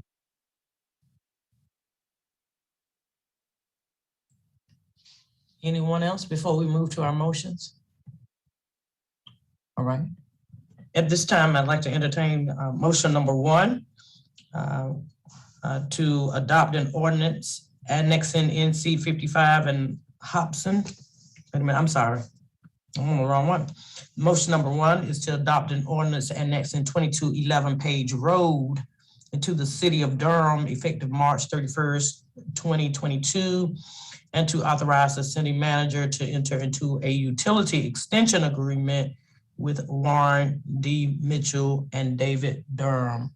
Is there a motion? Second. All right. It has been moved by Councilman Williams and seconded by Councilwoman Freeman. And now I will ask Madam Clerk, if you would please call the roll for the vote. Mayor O'Neill, Aye. Mayor Pro Tem Middleton, I vote aye. Councilmember Caballero, Aye. Councilmember Freeman, Aye. Councilmember Johnson, Aye. Councilmember Reese, Aye. and Councilmember Williams. Aye. Thank you. All right. Thank you, Madam Clerk. The ayes have it. And motion number 1 passes unanimously. We will now move to motion number 2, and I will entertain a motion for that, to adopt an ordinance amending the Unified Development Ordinance by taking property out of the residential rural district and establishing the same as office and institutional with the development plan. And is there a motion? So Second. Second. I think that was, I heard, it's been moved by Freeman, Councilwoman Freeman, and seconded by Mr. Williams. I would ask our clerk if she would call the roll for the vote. Mayor O'Neill, Aye. Mayor Pro Tem Middleton, I vote aye. Councilmember Caballero, Aye. Councilmember Freeman, aye. Councilmember Johnson, Aye. Councilmember Reese, Aye. and Councilmember Williams. Aye. Thank you. Thank you, Madam Clerk. The ayes have it, and the motion passes unanimously. And I will now entertain motion number 3, and that is to adopt a consistency statement as required by North Carolina General Statute 160D-605. Is there a motion? Second. It has been moved by Councilman Williams and seconded by Councilwoman Freeman. I would at this time, if Madam Clerk would call the roll for the vote. Mayor O'Neill, Aye. Mayor Pro Tem Middleton, I vote aye. Councilmember Caballero, Aye. Councilmember Freeman, Aye. Councilmember Johnson, Aye. Councilmember Reese, Aye. and Councilmember Williams. Aye. Thank you. Thank you, Madam Clerk. At this time, the ayes have it, and motion number 3 is approved unanimously. Thank you, everybody, You're quite welcome. and have a happy new year. Happy New Year to you, sir. Thank you as well. Thank you. We now turn to item number 19, which is the Consolidated Annexation of NC 55 and Hopson. I would note that we have 8 speakers. And when we get to that point, I will call on Mr. Neil Nosh first. But first, we will hear from staff, Ms. Sarah Young.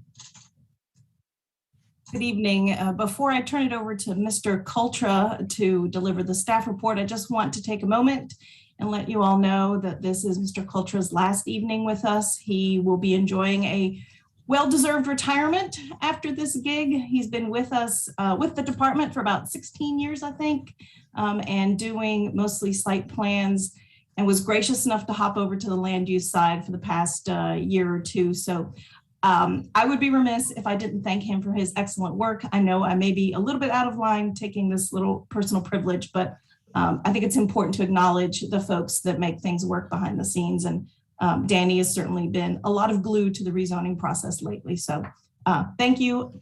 And I'll turn it over to Danny for the staff report. Well, I wasn't expecting that, but whatever. So Thank you so much. Wow. Thank you. Congratulations on your retirement.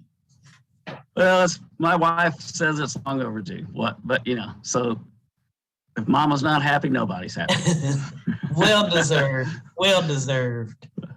So anyway, given that, Danny Coulter of the Planning Department once more. So this is a request for utility extension agreement, voluntary annexation and initial zoning map change, which was received from Joel Scannell of Scannell Properties LLC for 10 parcels of land totaling 254.124 acres, including right-of-way, located at the 6000 block of South Austin Avenue and NC Highway 55. The annexation petition case BDG 21-00005 is for a contiguous expansion of the existing corporate limits. The applicant is seeking annexation to allow for the construction of unspecified industrial uses.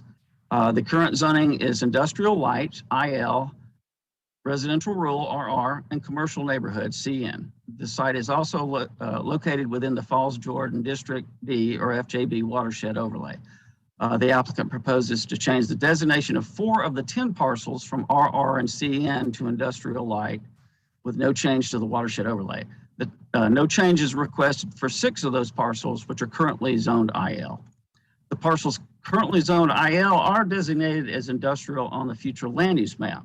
The parcels currently zoned RR and CN are designated very low density residential and industrial on the flume. The proposed IL zoning is consistent with the designated future land use, inconsistent, with the designated future land use of very low density residential. So if the proposed zoning is approved, staff recommends a change in the flume to designate the property as industrial. The associated zoning request Z21-00009 proposed IL zoning for the 4 parcels currently zoned RR and CN and was heard by the Planning Commission on October 12, 2021 and failed to receive a favorable recommendation by a vote of 0 to 12. The Planning Commission found that the ordinance request is not consistent with the adopted comprehensive plan and believes the request is not reasonable and not in the public interest based on comments received at the public hearing and information in the staff report. There are 3 motions required for this application. The first is to adopt an ordinance annexing the property into the city's jurisdiction and entering in a utility extension agreement. The second is to approve the zoning ordinance, and the third is to approve the consistency statement. Thank you very much. Staff and the applicants will be available for any questions. You have heard the report from staff who's retiring. And now I'm going to declare this public hearing open. First, are there any questions for staff from members of the council? Councilman Reese. Thank you, Mayor O'Neill. Mr. Coulter, first of all, we're going to miss you a ton. Well, thank you. You've been here as long as I've been here, and so I've come to rely on your really excellent information at these hearings. So thank you for all your work in your career here, and wish you the best of luck as you enter the next stage of your life. I know all about it. Mama's not happy. I know all about that. So I hear you. But I did have a question. Certainly. This proposal was rejected by the Planning Commission unanimously. In the face of that, and between that time and the time when it arrived at our doorstep, what changes did the proponent make to this proposal? They did not make any changes. This is still a straight rezoning. There was never a development plan proposed. It was presented to the Planning Commission as a straight rezoning, and that is what is being presented now. Okay, great to know. Thank you. That's all I have, Madam Mayor. Thank you.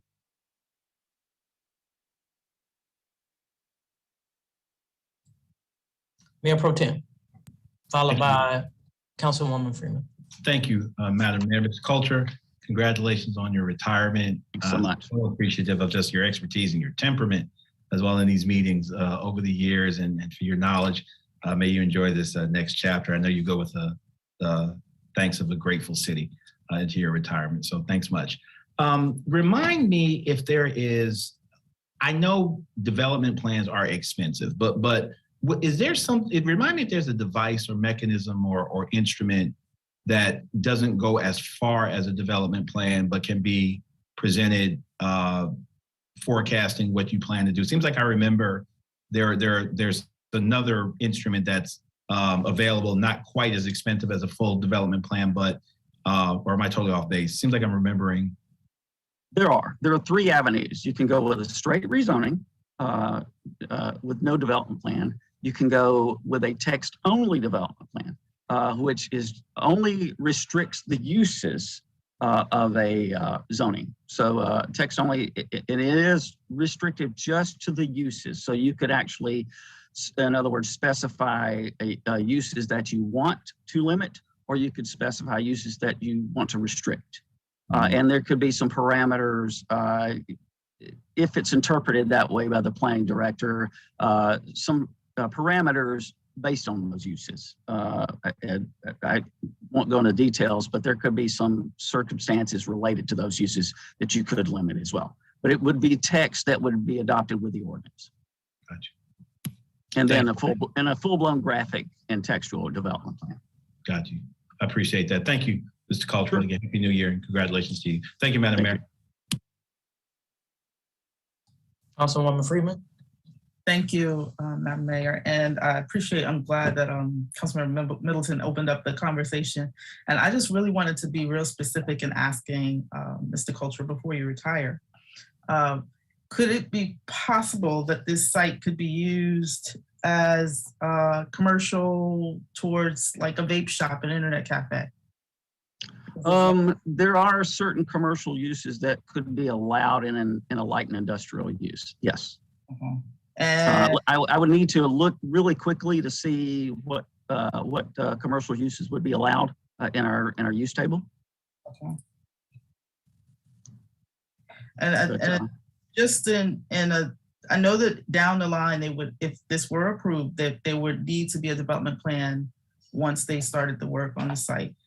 But as far as, I guess, making an approval tonight, it would be helpful to have some guidance on what the limitations might be, because I don't feel really confident. I think I'm with the Planning Commission on 0 to 12. You know, it's kind of hard to say. I'm also concerned, like I'm not quite sure what the property is behind this property, but I'm noting that it says just United States government or just United States of America, and I'm assuming that that's federal land. That is core land. Yeah. Okay. Thank you. But to answer your question, I can look that up if you want me to for some of those uses and get back to you. Daniel, I've looked it up while you were talking. Great, perfect. If I might interject, restaurants are permitted, retail is permitted. There's a whole variety of different, so the kind of uses that you mentioned, Councilmember Freeman, would be allowed. Okay, and so if there were a request for like a mixed use in this, because I'm assuming that this is going to lean more to the industrial, light industrial side of it, would they have to come back to have a conversation with the council to make that request, or would that be something that could be done administratively? It depends on what the mix of uses they wanted to do, but they could certainly mix any of the uses that are permitted in this zoning district and proceed to an administrative site plan to do those on the site. Okay, thank you.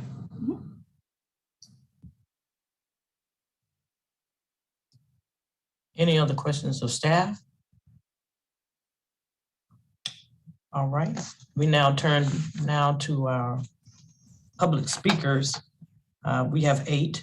Each of you will be given 3 minutes apiece. And I will first start off with Mr. Niall Ghosh. I'm gonna get your name right, Mr. Ghosh.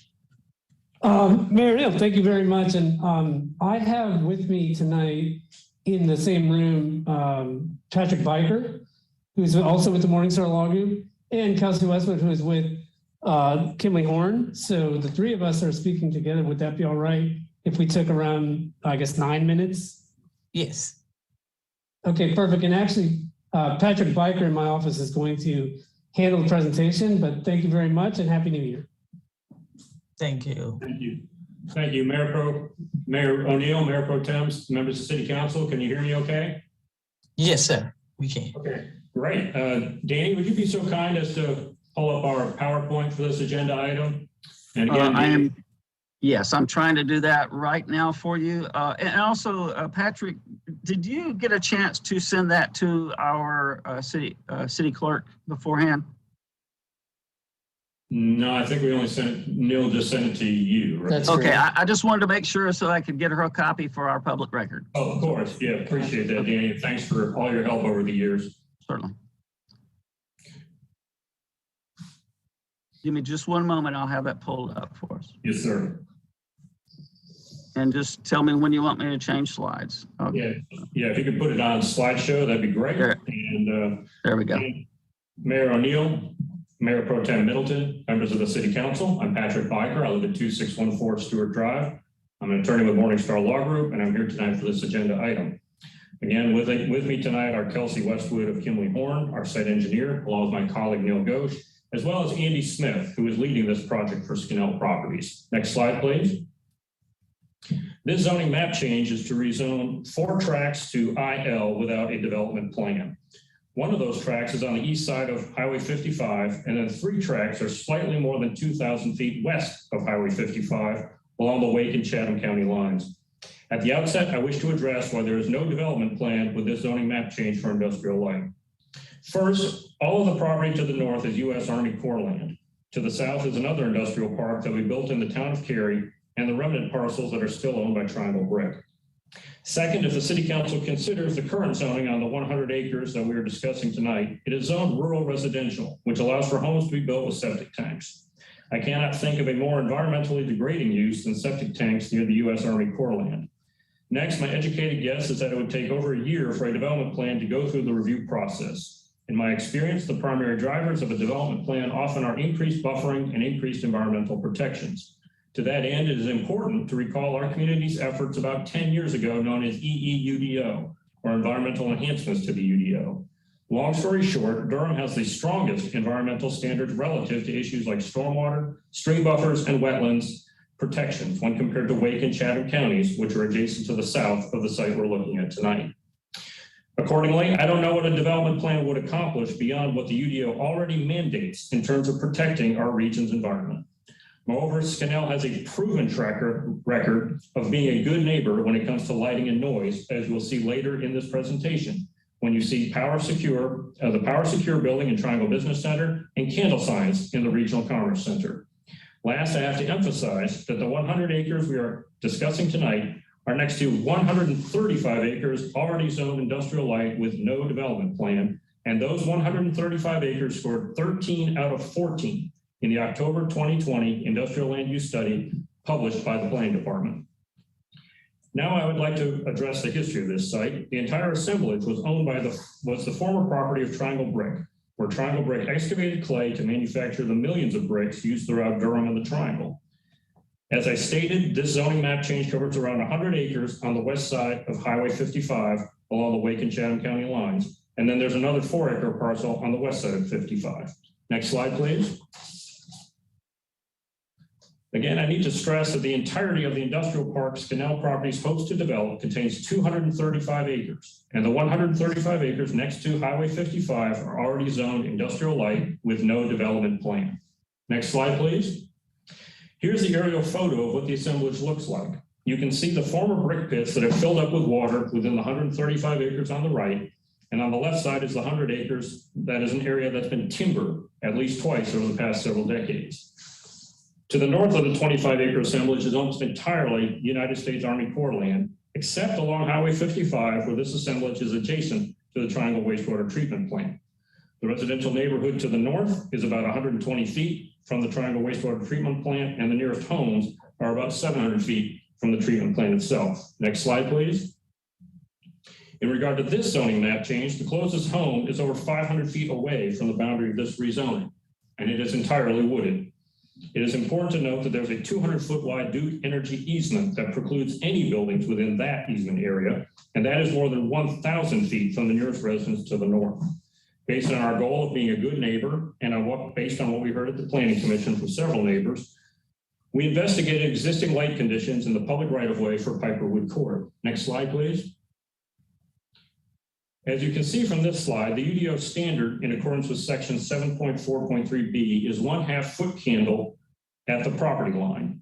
Admittedly, the strong majority of people, including me, do not know what 1/2 foot candle looks like. Next slide, please. Accordingly, to make sure that we will be a good neighbor, we measured the light level at the street at the public right-of-way about 40 feet from the nearest home. And that He's ahead of you. Slow down just a little bit, Danny. That light meter reading was 1.71 foot candles, which is more than 3 times what the UDO mandates for Skinnell at its property line, approximately 500 feet away from Piperwood Court. Now, next slide, please, Danny. To the south, in Cary's jurisdiction, There is another industrial park proposed, which is shown on this slide. This industrial park in Cary is already zoned similarly to Durham's IL district, and it will contain 170,000 square feet. It's scheduled to be open for business by next summer. The remainder of the property to the south of Wake and Chatham County lines are the remnant parcels still owned by Triangle Brick. Next slide, please.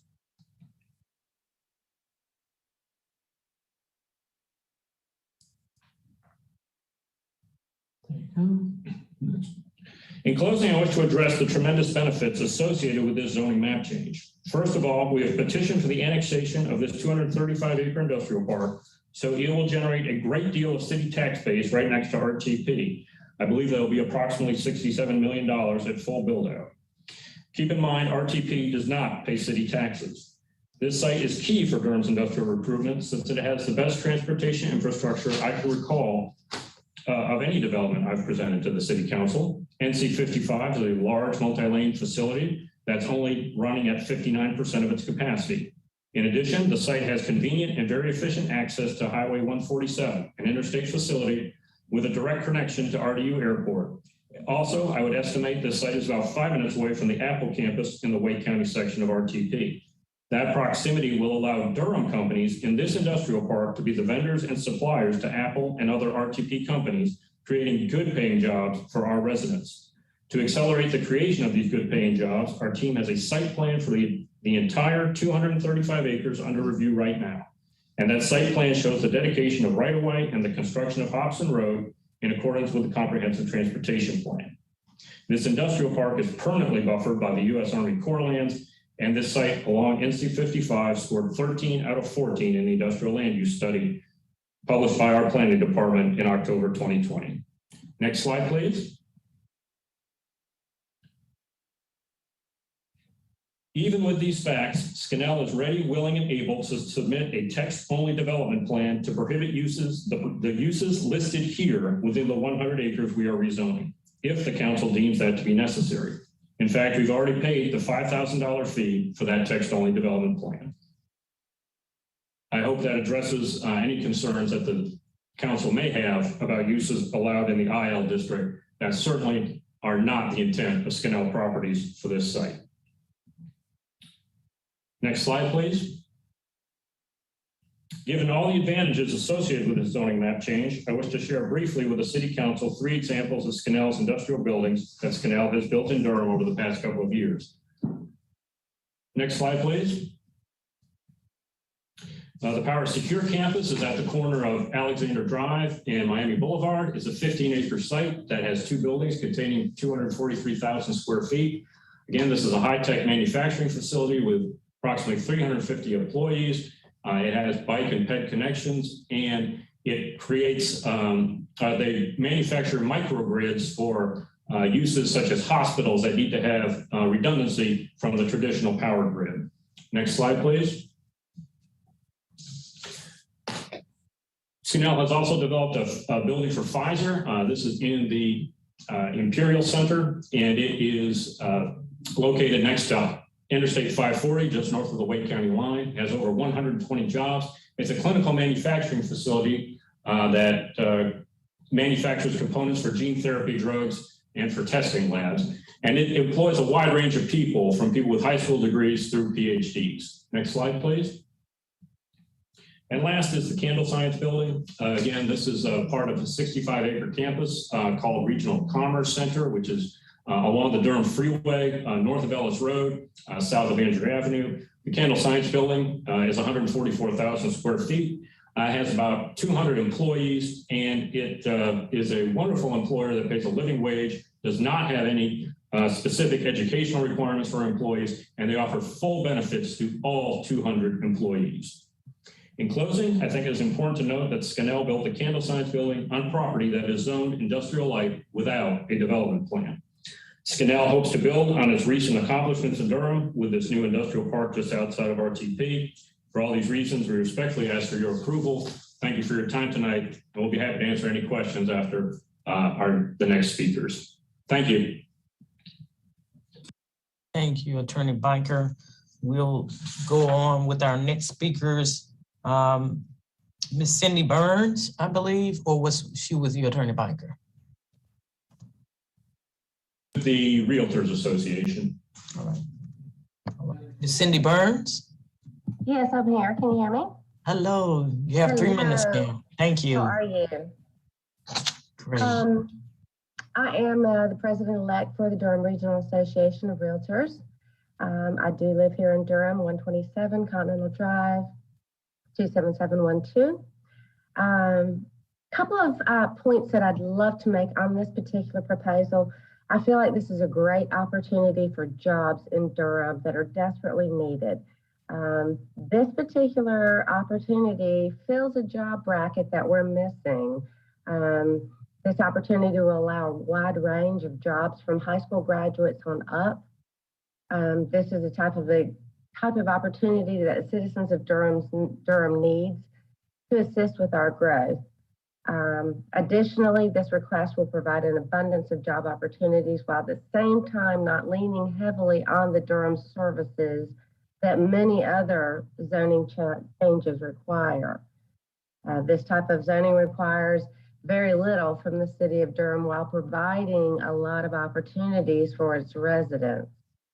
As we've heard tonight, and we keep, as a realtor, we of course keep hearing housing is such an issue. But providing well-paid jobs without the requirement of a master's degree is definitely one way to help out our citizens with the ability to be a homeowner. This type of location is ideally situated for this type of zoning request.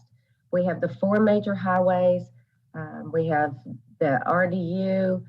This location presents itself as a perfectly situated tract of land, as well as as it sits right now, it's not ideal for a very low density residential as it's currently zoned.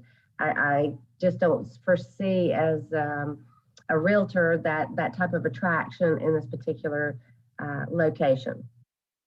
I really feel like this is just a great opportunity for our citizens, not only for jobs, but also to be able to bring them out of the need for affordable housing. We can get good paying jobs without having to worry about a master's degree, and I love that, the people that do have them. But we need the opportunity for tradesmen to be able to grow in a company. And I think this is a great opportunity for us. Additionally, finally, on a separate note, I do want to say thank you for all your opening comments. They really were amazing. If anyone ever had any doubt whether or not our city council members or our mayor cared for us, you really showed it tonight. And I don't know if there's a way to record that introduction and pass it out. You really did a great job. And I just wanted to let you know that it was very refreshing. And I love the idea that you, Mayor O'Neill, gave everyone just an open-ended comment time frame just to talk about Durham. And I appreciate it. Thank you so much. Thank you, Ms. Burns. We will now turn to Mr. Andrew Smith.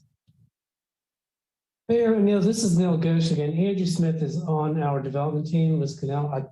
I'm assuming he doesn't have anything more to say as we presented on his behalf, but thank you very much. All right. We will then move to Mr. Wendell Bullard.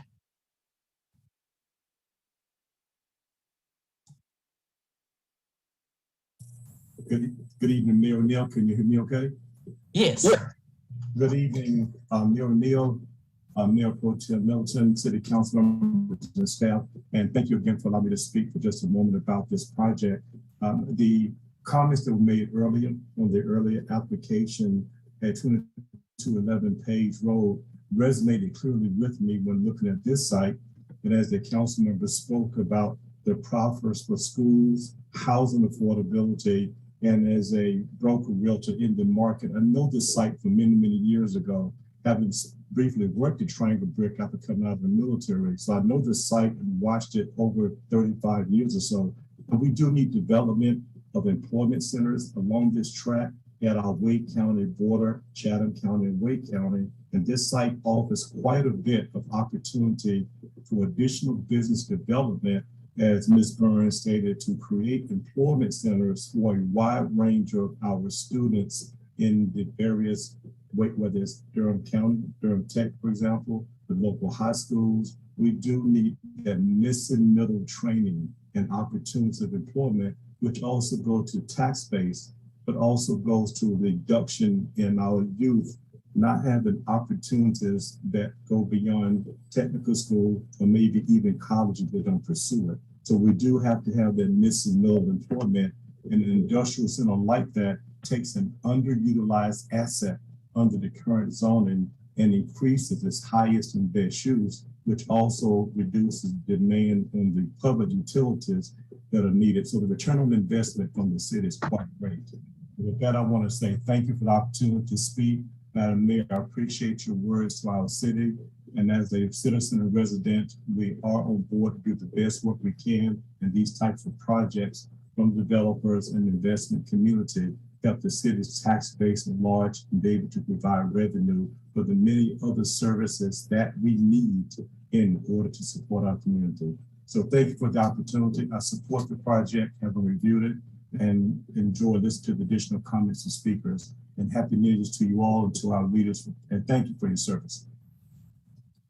Thank you so much, Mr. Bullard. At this time, we will turn to Mr. Kelsey Westwood. Kelsey Westwood is with us here. She's with Kimberly Horn, and she spoke with us earlier, or well, we all spoke together. Thank you so much. Ryan Reagan.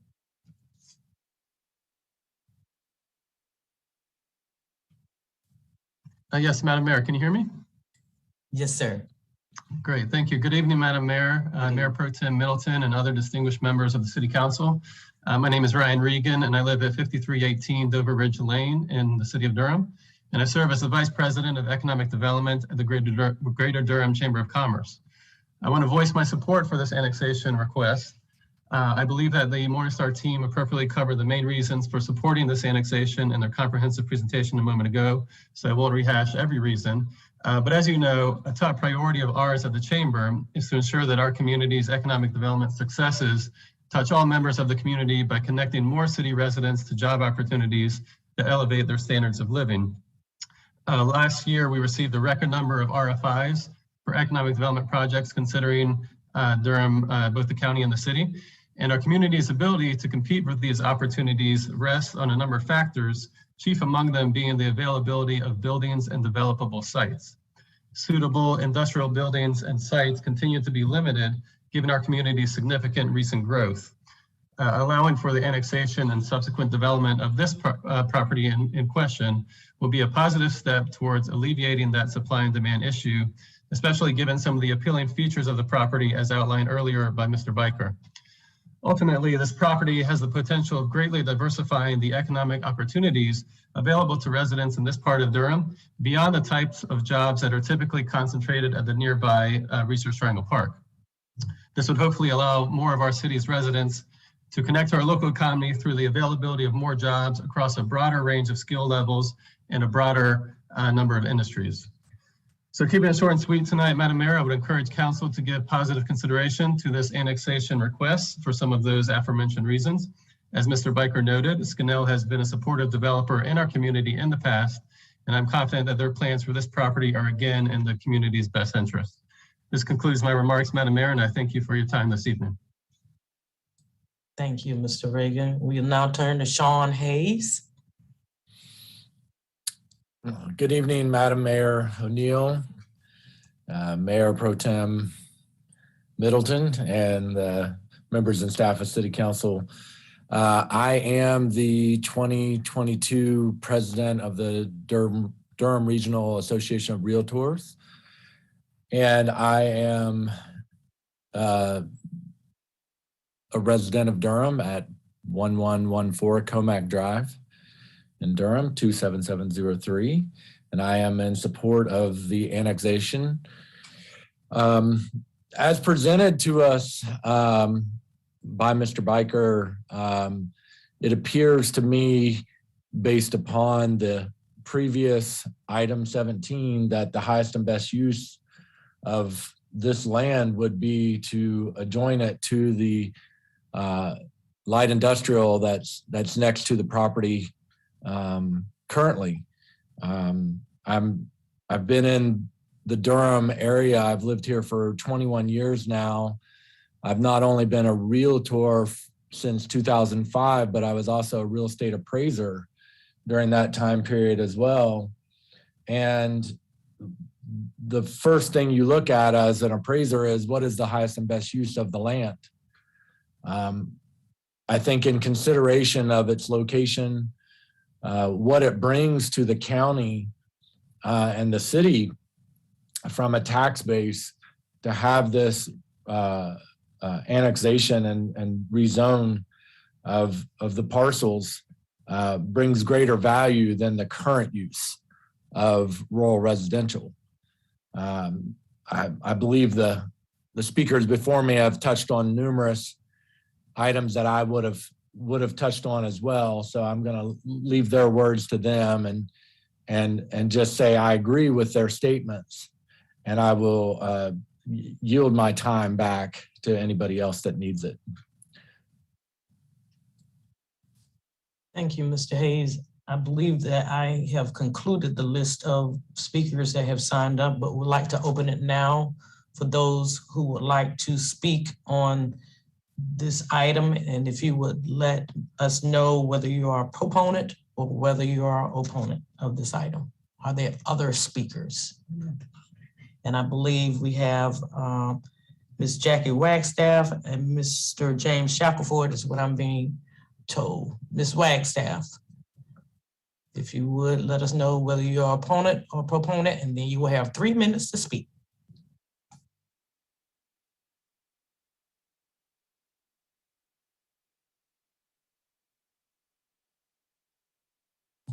But I believe you have to take yourself off mute. I did see your hand raised, Ms. Wagstaff.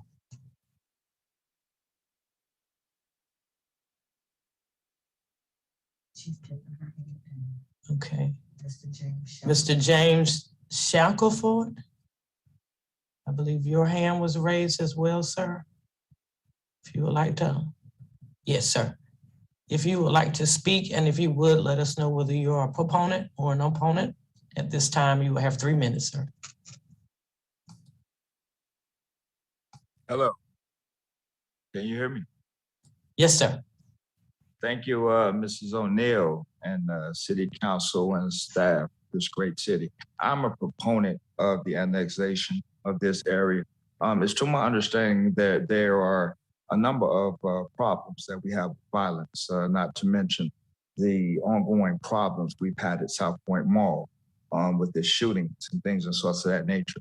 When our generation and the younger generation are provided options to venture out and enjoy this great city, it's to my understanding that not only would this area be annexed and used for the utilization of creating jobs, I'm not withstanding the fact that a mall, a great mall, an urbanized mall that will give kids, not only kids, our generation, an option of shopping, and that will most definitely boost jobs and revenues in the private sector and public sector when dealing with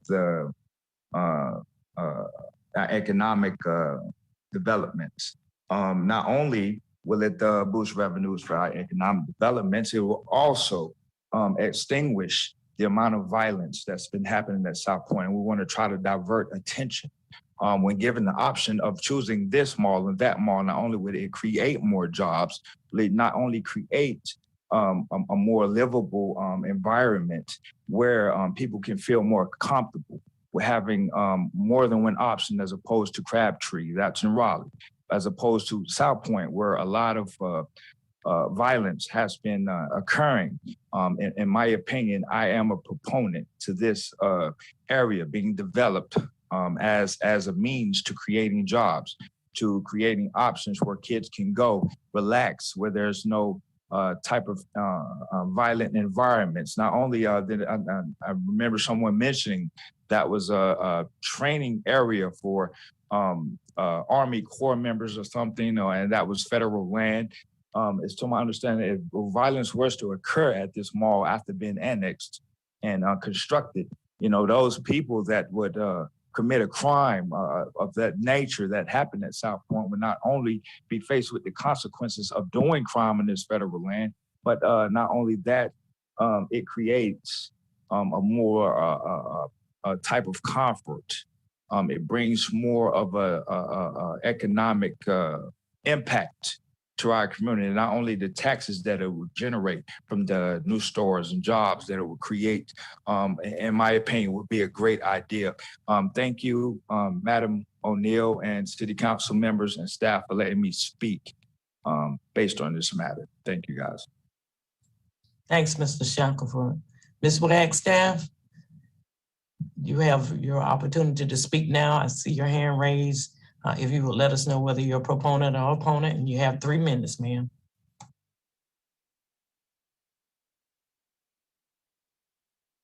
Hello?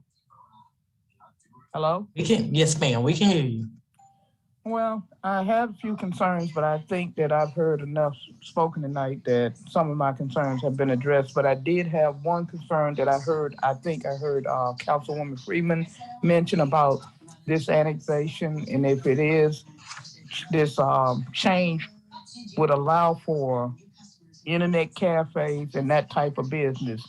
And as we know, in mostly places of color, where mostly people of low income live, we have a lot of those establishments, and they usually breed a lot of unwanted attention that we don't want. So how do we assure ourselves that once this happens, that won't be occurring in this new plan, that maybe we'll see another internet cafe pop up? And we have one on Fayetteville Street where, if you remember, 5 people were shot in one night right in the front door of the place. And it seemed like that happens all around. And these places are located in predominantly Black environments. So that would just be one of my concerns. But outside of that, that's it. Thank you, Madam Mayor. Thank you, ma'am. Are there any other speakers that I may have missed? Lee Weaver, Mr. Weaver, you have 3 minutes. And if you would let us know whether you're an opponent or proponent of this item. Can you, Madam Mayor, can you hear me? Yes, sir. Thank you, guys. Thank you, and the rest of council for giving me just a minute. I would say that I'm not necessarily a full opponent of the plan. I'm speaking on behalf of my mother, who lives at 8295 Wake Road. If you guys have picked up on, this is a very unique property in that it touches Wake, Durham, and Chatham County all right there together. And my mother's property is adjoining this, and she is in Chatham County. It's a corner down there that was cut off years ago when they put in Jordan Lake. The address she's in Chatham County, but her address is in Durham. Majority of our property in other areas is in Durham, and we're natives of Durham. So we appreciate the need for good paying jobs and affordable housing, all the things that have been touched on tonight. One of the things that I wanted to raise is that the road that runs parallel to this property that is being requested to have the rezoning, it really kind of runs in behind my mother's property, there's a lot of small farms, residential area that goes down through there. So you can imagine the concern that all the residents had and that spoke at the planning meeting, that you're basically going to put an industrial park right behind what's been small farms and residential land for the 50 years that my mother's lived there. And, we don't suffer under the delusion that we're going to necessarily influence the decisions tonight that are going to be made with regards to a project in Durham from somebody who actually lives in Chatham County. But we are very much a neighbor of what you're getting ready to do. So grand plan without, in the absence of a development plan that can be seen, there's a lot of concern from the neighbors.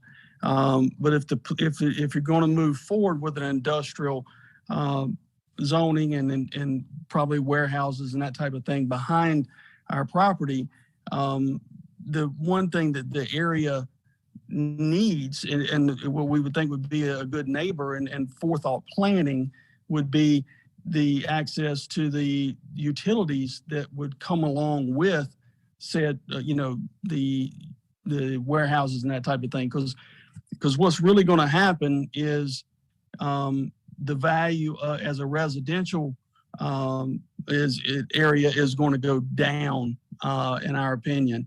So ultimately, long term, it's probably going to turn over to be more development along the lines of what these guys are going to put behind.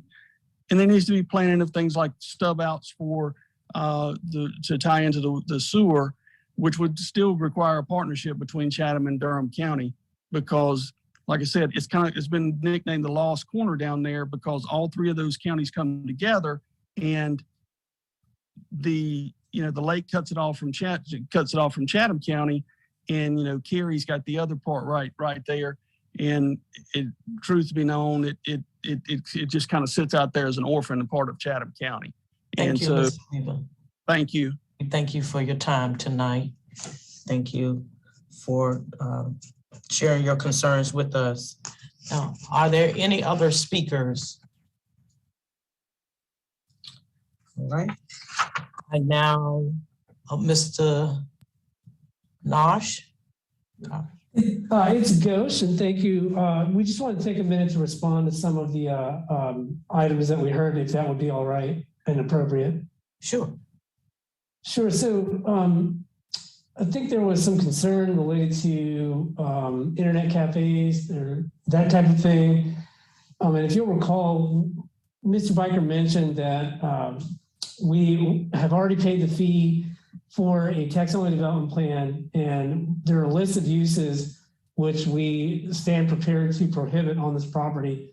One of those uses is electronic gaming operations, which, to my understanding, covers the internet cafe or sweepstakes type of use.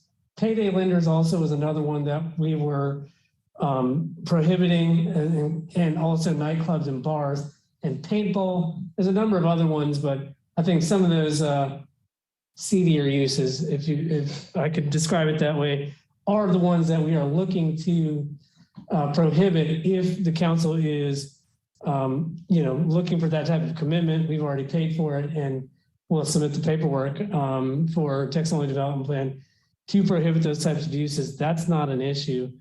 With respect to extending utilities beyond the county line into Chatham or Wake County, it is our understanding that the interlocal agreements between those municipalities do not allow for Durham to extend water and sewer services to those areas. So we don't think that's something that we could accomplish on this site just based on the agreements between the municipalities. Obviously, we will be extending water and sewer throughout the property, but that's going to be Durham water and Durham sewer. So I don't know that we'll be able to provide any kind of utility capacity to properties in Wake County, Town of Cary, or Chatham County, with this project. Yeah, we hope that addresses the concerns. Certainly wanted to recognize former council member Wagstaff for her input on that tonight. And I believe the list of prohibited uses directly addresses former council member Wagstaff's concerns. Happy to answer any further questions, but we appreciate y'all's time tonight. Thank you very much. Ms. Young, I do see your hand. Thank you for recognizing me. I thought it was important at this moment to step in and address the text-only development plan topic that is floating around a lot in this public hearing tonight. And that, although we could not find payment while looking, we can certainly take that up with the applicant later. But a text-only development plan is not something that could just be proffered tonight or committed to tonight. This item would have to be referred back to the staff. Our preference is that it not be continued because it would have to basically go under staff review again. There would be a number of things that would change. For instance, the traffic generation rates have to be rerun. There's a lot of work. And so it would have been great if the applicant had taken those steps back in October. When we talk about things that delay and make things run longer in a process, this is a good example of one of those things where a little more proactivity could have saved some time. But that is not something that can happen tonight. And so if that is the will of the council, as this discussion moves forward, I would just like you all to know that the item will need to be referred back to staff and go back into the review cycle. If I could just add, Madam Mayor, if you're seeking a motion on that, in that regard, I'd be willing to offer that.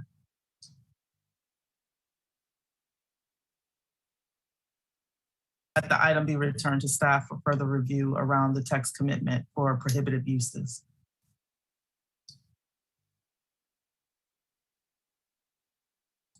Is there a second to that motion?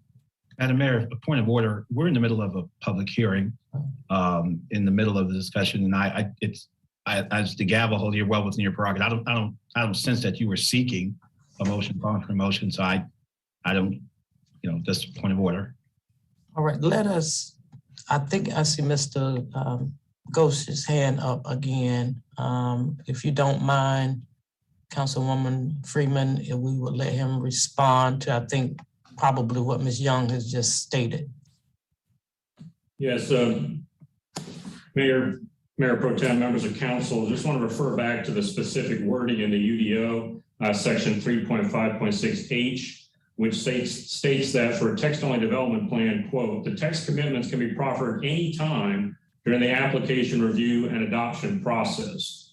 So I believe we're doing this in a timely manner. There was no requirement that it be submitted prior to the city council public hearing in the UDO as it's written today. Having said that, since this is only prohibiting uses that are not desirable, and since Hopson Road is only at 59% of its capacity, I don't think there's really anything affecting traffic generation that would be material to the city council's consideration of this. And so since all we're doing is modifying the ordinance to prohibit the uses that you see on the screen today, we could, we're certainly open to revising the ordinance and making that like, for example, when we add to a development plan, a proffer for Durham Public Schools, which happens quite frequently over the last 5, 10, 15 years.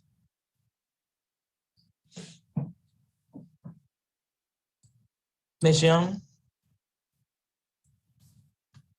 I would just like to chime in and say that Mr. Biker is not the arbiter or interpreter of the ordinance. And while the ordinance does say that you can choose to go the route of a text-only development plan, it does not say that you get to circumvent the regular review process.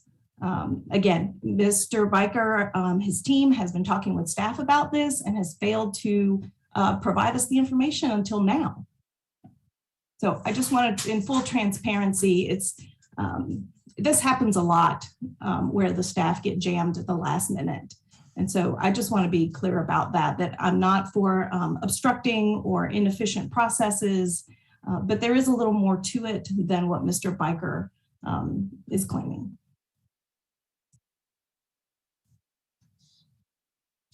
Councilwoman Freeman? Thank you, Madam Mayor. And I apologize. I interceded because I did note that Ms. Young actually asked us not to close the hearing. And so in order to keep it open, that motion was put forward. And if there were a second, that would be great. Point of order, only the gavel holder can call for a second. And I have not heard Her Honor do that. Again, we are in the middle of a public hearing. And if that's the case, we can still have a full-throated conversation, still entertain that motion at the end of having a full vetting and debate about this issue before us.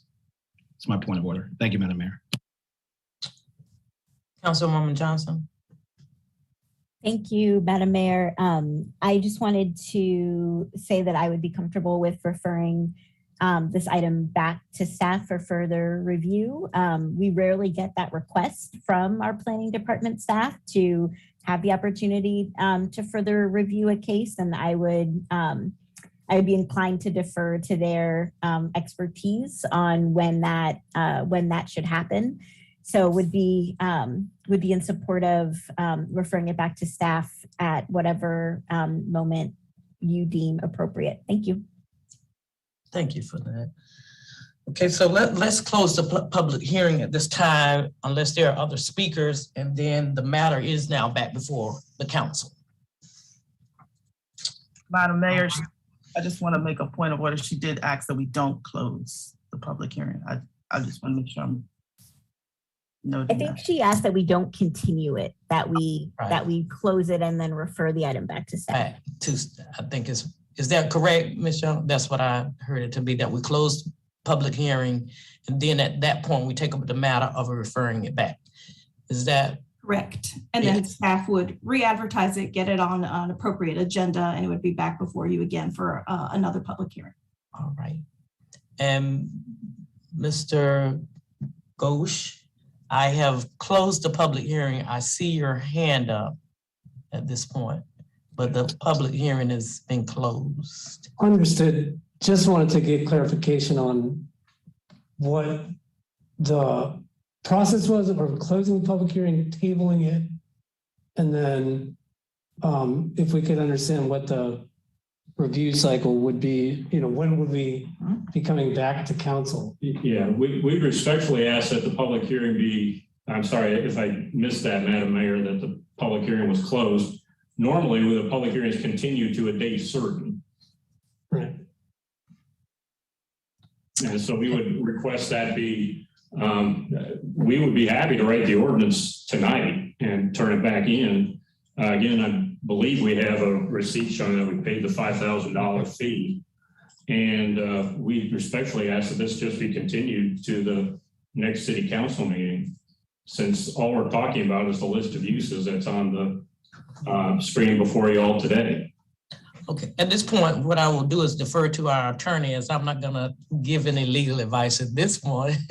I'll defer to our attorney to get the correct process. Attorney Rayburg, I think the question is it appropriate for Councilwoman Freeman's motion to go forth or to close the public hearing and then ask that that motion be given at that time? So I'll defer to you.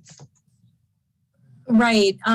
So Madam Mayor, typically when there are additional questions or additional evaluation analysis needed, the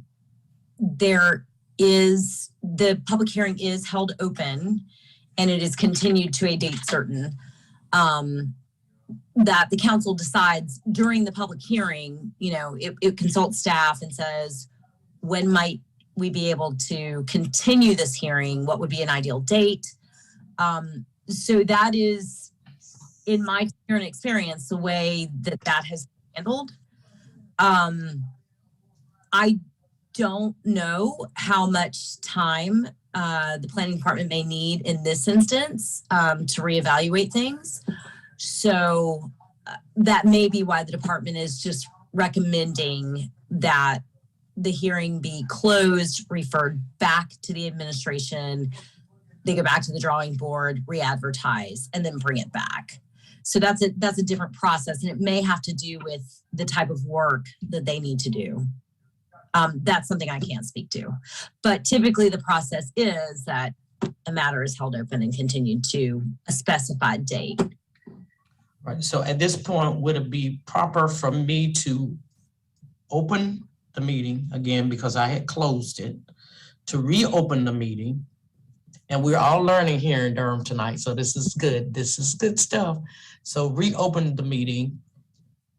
At that point, I see a couple of hands, like 3-4 hands at that point. At this point, I guess I need to acknowledge what the hands are saying at this point. That would be Councilman, we're gonna start with the ladies first. It's Councilwoman Johnson, Ms. Sarah Young, and then we will jump back to Councilman Williams, and we will end with our Mayor Pro Tem. So Councilwoman Johnson, if you would be so kind to help us at this point. Thank you, Madam Mayor. I'm happy to defer to Director Young on the question of what we should do next. Okay. Ms. So Young? thank you. I've been conferring with staff kind of behind the scenes. My initial concern had been that if you continue it to a date certain and things are maybe not as easily as clean as the applicant is saying, or we get into stuff in the review, that we may be back before you again and the item is not actually ready. However, in talking to staff behind the scenes, if we can get a commitment from the applicant that the only thing that they will change is to limit the uses, then I think we could be back in 2 cycles and you could just continue it, and that would be a much simpler and more streamlined process. But we would need that commitment from the applicant that that is the only thing they will change. Mayor Pro Tem, and then I see Attorney Lawrence's hand is raised, so, but I'll defer to you first. Thank you, Madam Mayor. I did want to have some further discussion about the merits of the case itself before us. I'm not convinced that we're at the point where we need to do that, and for a couple of reasons. Well, first off, just about the merits of the case before us, if it's appropriate at this time, Madam Mayor, I either had forgotten or did not know that there was a large parcel already out there that is zoned in the way that the applicant wants to zone the land that's before us without a development plan. They either forgot about that or didn't know that. I find the case and the people that have spoken compelling in terms of the economic case for our city. The other thing is, one of the things about doing this job is you kind of get to know who the players are in the neighborhood, in the city. And there are the hard data points you have before you, but there's also your experience with the job. And as you're here for a while, you get experience with different developers. Scannell's been a player in our public space for quite some time. If Scannell says and because of that, if Scannell says to me tonight that they're not going to allow internet cafes to be built there, and an internet cafe shows up there, they'll never get another vote from me again, ever, on anything. And I think they know that, and I will advocate for that.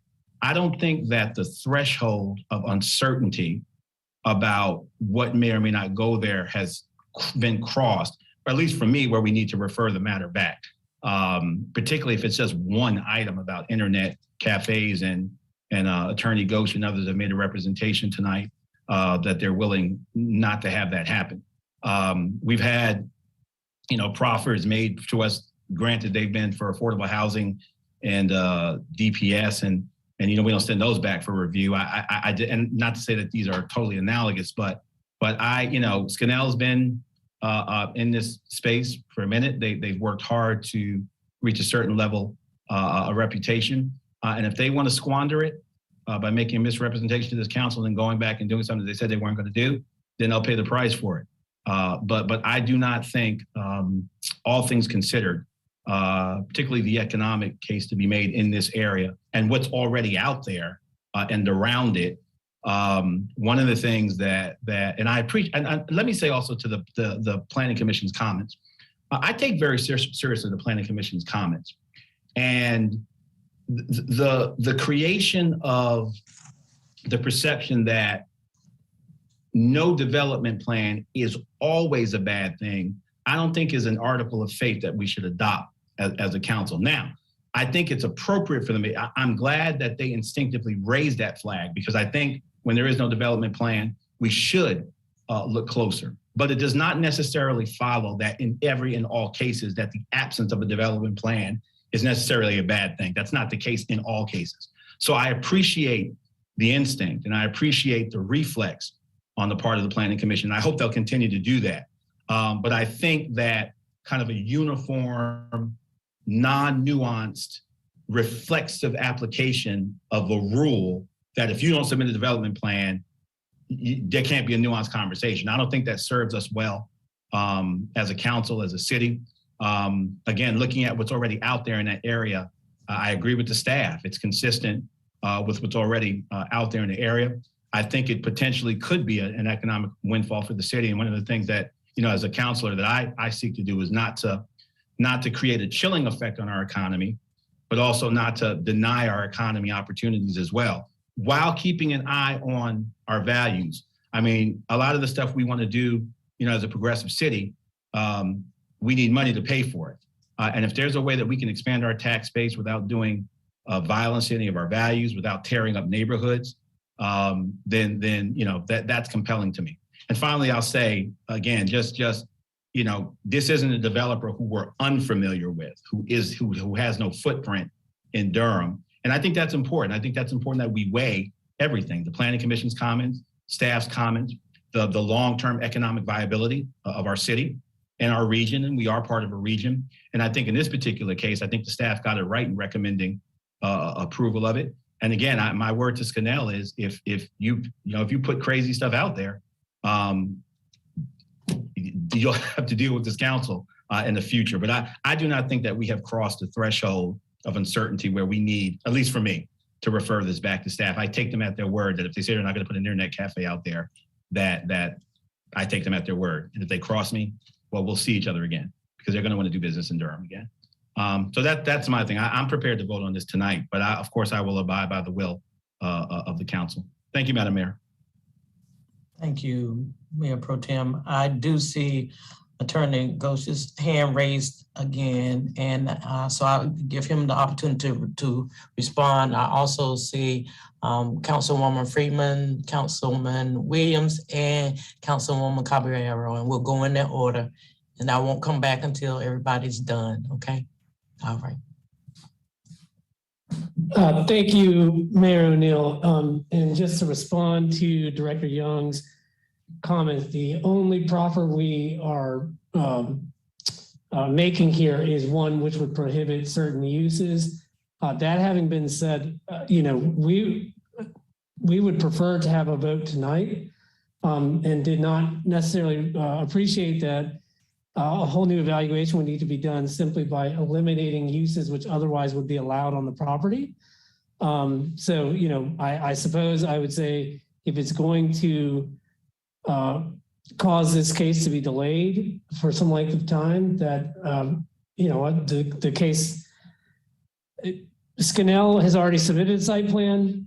The site plan's in review. They've spent a lot of money on that, and they do have plans going forward. Their plans do not include any of the uses which we are proposing to prohibit on this. And so, we would much rather have a vote tonight than take a delay, but I suppose as council's will, we are willing to prohibit these as part of the zoning, if that's what council would like.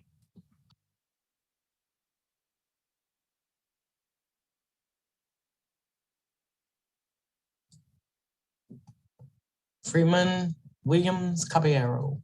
I was going to defer to Councilmember Williams and Caballero as they haven't said anything yet.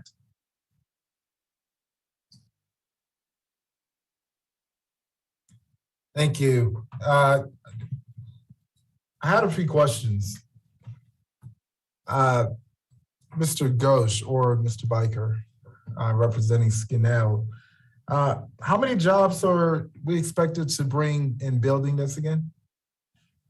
My estimate, Councilmember Williams, would be well over 1,000, probably in the neighborhood of 2,000 jobs at full build out.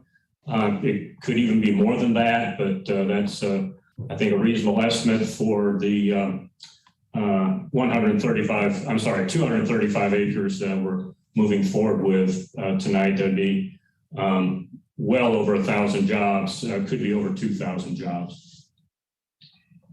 Got you. Any guesstimate about what the pay wage would be?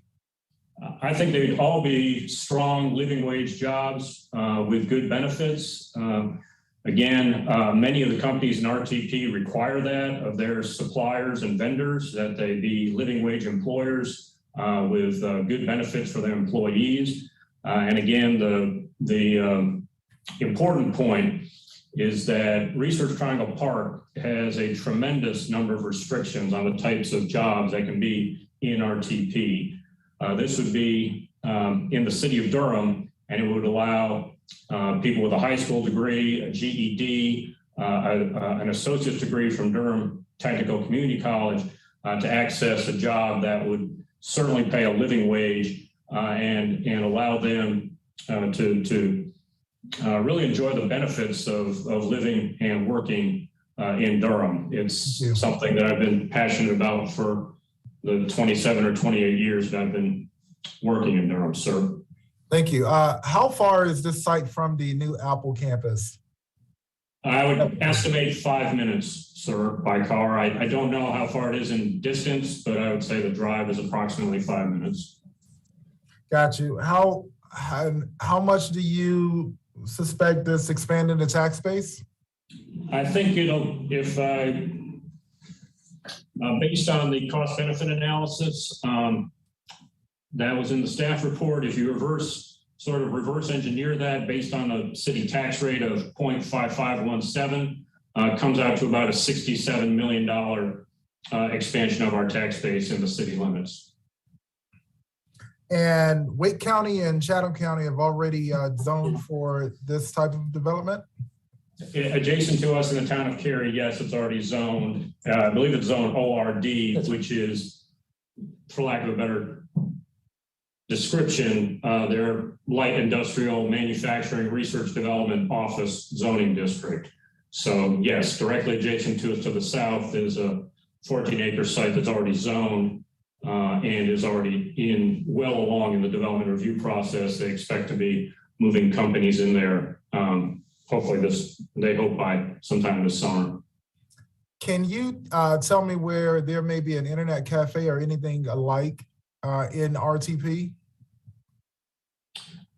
I'm certainly not aware of that, sir. No, the Research Triangle Park, both the zoning, the SRP zoning, and the restrictive covenants for Research Triangle Park prohibit that type of use. And certainly Skinnell's track record demonstrates that they've already built many hundreds of thousands of square feet of Class A light industrial space in Durham. None of it is occupied by internet cafes or nightclubs or uses like that. And Apple is in Wake County, correct? Yes, sir. Yes, sir. Do you know when Durham found out that we were getting Apple close by? I regret I don't know exactly when that announcement was. I don't remember if it was before or after the pandemic started. But it's probably about that time. It was actually the day of. And wow. I asked that question simply because I think that and I don't mean this in any disrespectful way to anyone, but I think we are starting to get to the point why some people may want to do business in neighboring counties and not Durham. It appears that we're hung up on a process here. And I understand the importance of it. I really, really, really do. And I understand the administrative necessities here, but I can't see any evidence in past time where we need to get hung up on this. I really don't. So, and I also don't think that this work that's already partially done needs to take a long time to do, if we even send it back. So I'm gonna express strongly that the fact that we simply have people dying on a regular basis, we have a crime issue, we have kids that are not occupied, we have 30-something thousand students in our schools, and we do not have enough opportunities for them. And this is the conversation that we're having.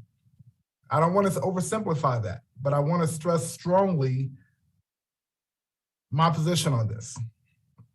And that's where I stand. I think that we need to put our big pants on and really grow this city like we need to. We're talking thousands of jobs. We're talking millions of expansion in the tax base. And we're talking about a reputation that is clear from this company and from the RTP itself.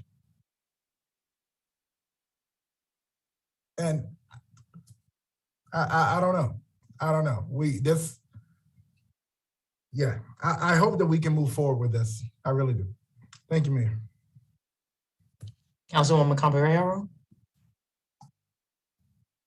Thank you. Just real quick, I want to say something. So I was actually very, very excited about this project. I met with the developers shortly before our last meeting in December. What I don't appreciate is in fact the conundrum that we are around the process. And the reason I don't appreciate it is because I do feel that they've been disrespectful to our staff and our staff's time. They could have offered a text commitment plan at any moment. In fact, when I was first on council, if I'm not mistaken, we didn't even have that as an option. We made that as an option to help our development community because I understand that a full graphic plan is very, very expensive. And so I'm fine with voting no and being outvoted this evening, but and this is not around Skinnell. I think that they have a very good track record. This is specifically for Mr. Ghosh and Mr. Biker. Please do not get squirrely and game our process. I don't appreciate it. And I usually am very pro-development, and I'm usually a pretty, there's not a lot that really upsets me, but I'm very frustrated right now. And I think it's because there was something that was tossed out in the moment to try and get a vote without thinking it through. I want that text plan if that's what we decide tonight. And if that's not the will of the council, that's fine. But then ultimately I'll be voting no, not because the project isn't good, but because I feel that people are taking advantage of our planning commission, our staff, and members of this body.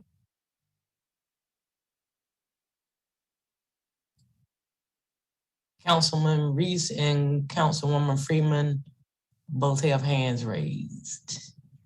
I defer to Councilmember Reese. Thank you, Councilman Reese. Thank you, Mayor O'Neill, and thank you, Councilmember Freeman. I appreciate that. So I want to back up a little bit. Councilmember Williams stated as some of his reasons for wanting to move forward as quickly as possible tonight, if possible, thousands of jobs that would be created and millions of dollars of investment for the tax base. I just want to remind our colleagues that those numbers do not appear in any text commitment or development plan for the proposal in front of us. You can ask Patrick Biker all the questions you want about what might go in there, about what he hopes will go in there, about what'll look great. But I'll be honest with you, one of the other speakers was talking about how Durham needs living wage jobs. Durham needs jobs that you don't need graduate degrees for. I agree with that. But I searched in vain in this proposal for a text commitment that requires that on this site. And the reason I searched in vain, colleagues, is that it isn't there, okay? If they want to guarantee a certain number of jobs, a certain type of uses, a certain amount of investment, they have the opportunity to do that years ago. All right, this plan went to the Planning Commission. The Planning Commission expressed its overwhelming concern and desire for specifics. In response, what has the developer done between that time and this time? From up until the moment that Patrick Biker started speaking, zero. They did nothing to change this proposal, okay? At any time, they could have talked to staff about what they wanted to do. They could have proposed to the Planning Commission what they wanted to do. Instead, they waited till tonight, until they got to this city council and made this proposal. Now, the very modest request of our staff was that they be allowed to review this to make sure that all of these limitations and uses don't change somehow all of the analysis and work that went into this recommendation. That is not a lot to ask for. I understand that folks want jobs. I want jobs in Durham. I understand that folks want development. I'm happy for that. But let's don't pretend that this proposal contains ironclad guarantees of any of that, because it don't, okay? And if it did, someone could show it to me in this proposal, but it ain't there, okay? The issue is they ambushed our staff, they ambushed us, and they're expecting to run over us to get what they want, which honestly, I still don't know what it is. No one here can tell me what they're gonna do in this site. They don't feel like they have to because they think they have the votes. I'm gonna support the staff's request to send this back to have them review it, and then we can have another conversation when they come back about the nature of the proposal in front of us. And I hope it focuses on what's actually in front of us instead of fancy words that someone says when they're trying to get us to vote for it. Thank you, Mayor. Councilwoman Freeman, and I think our Mayor Pro Tem has his hand up as well. Thank you, Madam Mayor. And I appreciate, I can appreciate deferring a little bit more this evening as a giving it a chance to let other council members say the things that I was thinking. I was trying in this process to avoid the time that we spent in this conversation just in acknowledging that there was some areas that could have been covered previously. I appreciate Councilmember Reese's context more clearly. He stated, it's just unfortunate that we continue to go through this same loop and with the same players at the table, and it's frustrating. I've been a planning commissioner, and I know how much time folks put into the conversation. It is not just a development plan. It is about what is coming with that development. And so just acknowledging that in and of itself was just disappointing. I do want to state that I appreciate the jobs. I can appreciate the development. I can appreciate highest and best use, but I don't appreciate the way in which this context has continued to roll through with cases that have come forward. I will say that it's not just the uses, the prohibitive uses. It's also the conversation around whether or not our staff could be talking to Chatham and Wake County about the water and utilities. All of that could have been a part of the conversation, but that was not discussed. And so giving them a chance when Ms. Young asked for more time, I thought was the best way to move forward without closing the hearing would be to just move forward and to allow staff to review it. And so I just want to give all of that context and say, I was trying to save us a little bit of time, this last hour exactly. But unfortunately, that wasn't allowed. I think that it's important to acknowledge that if we limit it to the only proper being the prohibitive uses, that would eliminate the opportunity to ask Mr. Ghosh or Mr. Biker for even just a contribution to the Jobs Guarantees program. I mean, that's a proffer that could be made. We're not having that conversation because that's not where we are. And I will say again, we still have to get to the point where we understand what it is when we talk about community benefits. Just developing our county land as to the highest and best use doesn't serve the kids in our community. Open space needs to be accounted for. How and where the transportation is put into place has to be accounted for.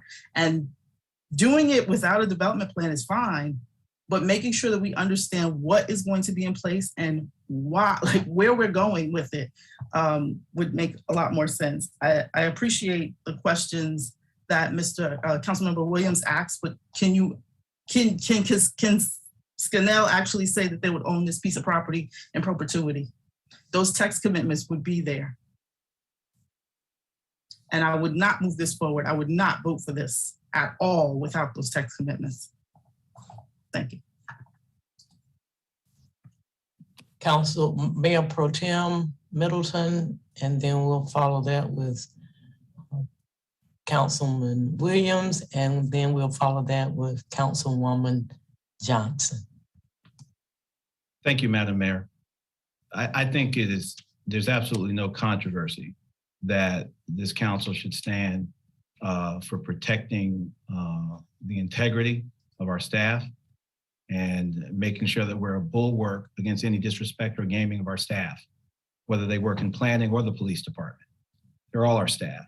So we should make sure that we make sure that they're respected and their dignity is protected in every iteration of our organizational chart. With that being said, my friend Councilmember Reese said that we've been ambushed. I've been ambushed before, not with real bullets, but I've been ambushed before. I don't feel ambushed tonight at all. Councilmember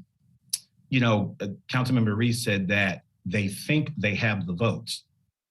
If Councilmember Reese has any representations to be made or wants to make any representations as to why this particular developer thinks that they have the votes when we have not had a full vetting or debate yet, I'd be interested in seeing that. I can't imagine who they think they have the votes in pocket already. And to suggest that, while suggesting that there's no guarantee of economic success in the text developments, when have we ever put in anything that we do as a council that we guarantee success? We didn't guarantee an increase in participation of democracy when we passed participatory budgeting. We didn't put that in there.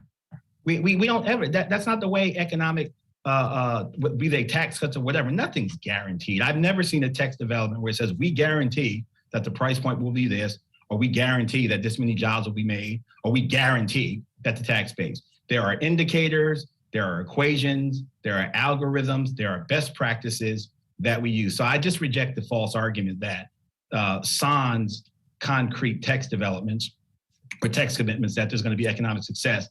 That has never been our standard. I think it's a red herring, it's a fake argument. And I'm also concerned at the suggestion that these developers think they have the votes. Who are you talking about? Who are the votes on here that they already have? I've certainly made no representation to any developer at any time that my vote is a sure thing. I believe we all go through the process with integrity. We bring our best selves to it, and we cast votes as fiduciaries of this city in the best interest of this city with integrity to the best of our ability. So I don't know who you're talking about when they say they think they have the votes. Here's how I heard the exchange. Mr. Biker offered a reading of the ordinance. Ms. Young pushed back. She actually said that he is not the arbiter of the ordinance, which he's not, which is true. I saw it as a reading of it. Ms. Young pushed back. Ms. Young then came back later on and said that she had consulted with members of the staff and in a very professional, dignified way, which characterizes Ms. Young at all times in our staff. She said that, well, if it's just that one thing, that it can be accommodated. So I just want to lower the temperature a little bit. I don't know where the ambush language is coming from. I don't know where they think they have the votes comment is coming from. But what I do know, and what I've seen within the corpus, within a grand scheme of experience of voting on these matters and looking at these issues in context, I don't see anything controversial about this. And if I'm missing it, and again, that's why we vote. And I'll go with the will of the council, however it is. But these characterizations and reading people's minds, what they think, and pretending that we always put in text commitments what the absolute outcome is going to be, it just does not square with experience, doesn't square with logic. That's not the way we do things. So again, I do not think we have crossed the threshold where this matter needs to be referred back.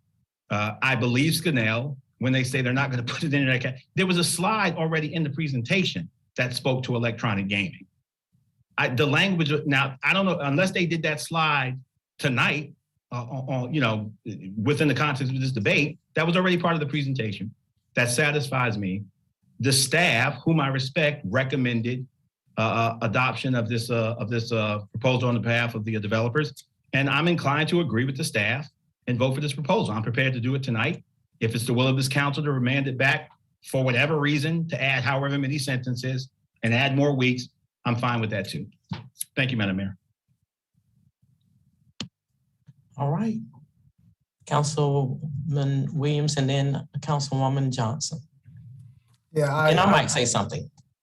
Good. I concur with a lot of what Councilman Middleton just said. Actually, I don't know. I don't want to get too much into the characterizations. I hold high and respect what Councilman Reese stated. And I think that's what makes this council so good. We have multiple perspectives.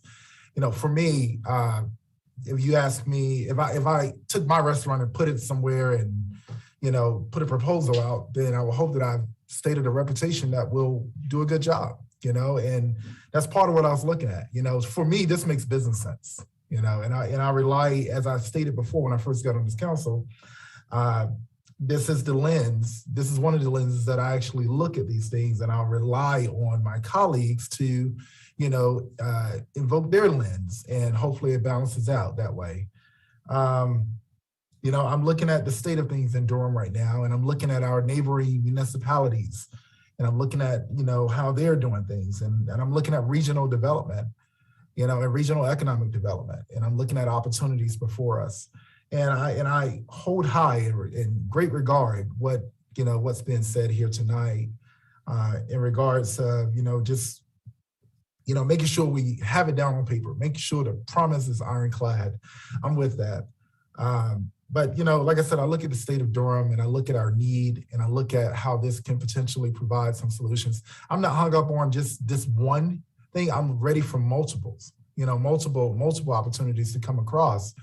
and I was elected to this seat to hold the pressure, so if something goes wrong, hold me accountable, and I definitely, I guess I'm still new to this process. So I didn't see it. You guys know more about this than I do, and I'm learning it, but I didn't see it as an outright just, demeaning, behavior to the staff. I thought it was just an exchange. Ms. Young, if you see fit for us to take more time to do this, I'd love to hear how much time you think it would take to make this accommodation, and let's get the ball rolling. Whatever works best, I want to make sure that we can clear the way for our staff to be able to do their job and do it the best way they possibly can. Fireworks started to fly tonight, and I didn't understand why. So we're learning here, and but it doesn't change my intensity of the fact that we have an issue in this city. And part of it is we don't have enough kids or enough people occupied. And this is part of that, that solution. And that's the way I look at it. And then I look at the reputation, as I stated earlier, the reputation of, the work that's been done in this city by this company. This has nothing to do with Mr. Biker or Mr. Ghosh. I'm looking at the company, and its hype in their track record. I just don't see it, as all of a sudden they're going to start doing this other crazy stuff. So I'm in the business of trying to, find some partners that's going to build this city in its best benefit. But I do appreciate my colleagues and all the filtering in this, and I follow your lead on that. And I acknowledge your perspective, as I hope you'll acknowledge mine. And I appreciate it. I'm ready to move forward on this, but I will, for the sake of our record as a council with my colleagues, I would do what's best, what we all agree to do, as long as we can come to a point where we're not taking another year or so, however long it may take, to move this forward, because we got work to do in this city. So I thank you all for the passion, but I hope we can move forward with what's best. Thank you. Councilwoman Johnson. Thank you, Madam Mayor. I just wanted to talk a little bit about what I think our options are.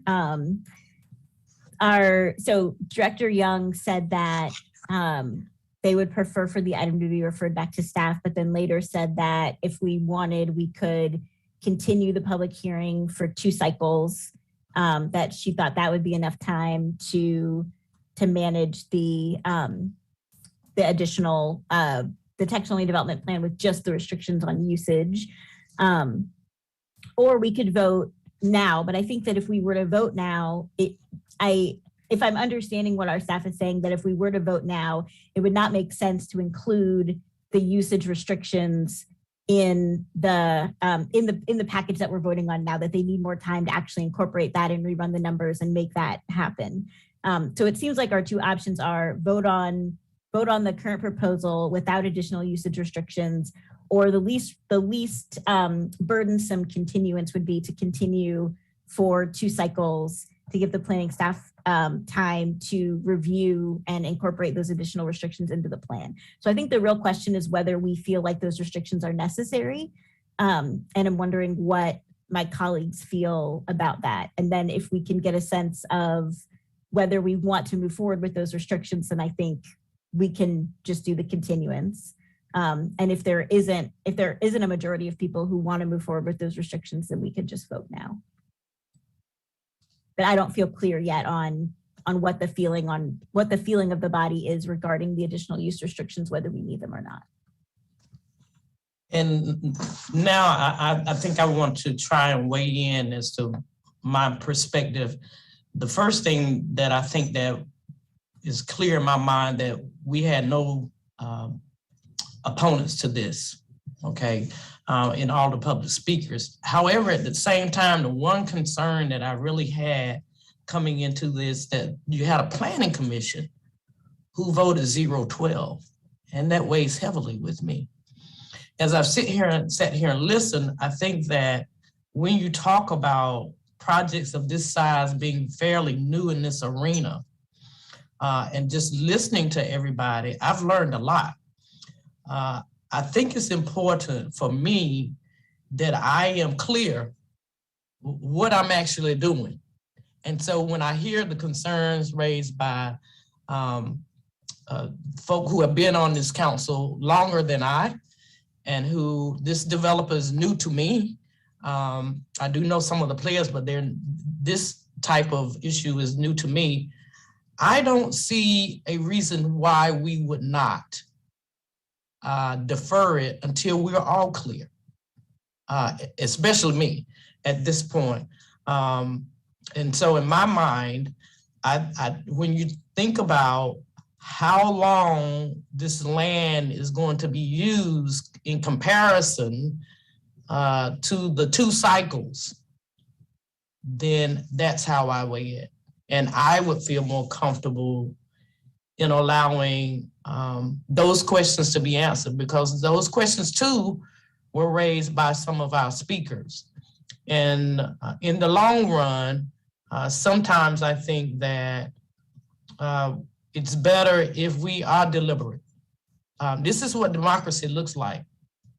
But if we can get to a point, and I think we're all at that point where we are supportive, or could be supportive, it sounds like. I'm trying to get a feel for the body, as Councilwoman Johnson says, but there's some clear points that I think people want clarified. And if that takes 2 cycles to do that, that allows your mayor to kind of catch up on some of the nuances that other people already have, so that I can be at that point of comfort too. But I'm cognizant when others say, I'm not quite there yet, but I will be if this happens. So that's kind of where I stand on it. I think that I would be voting to allow our staff to have those 2 cycles and come back. That gives me more time to feel comfortable.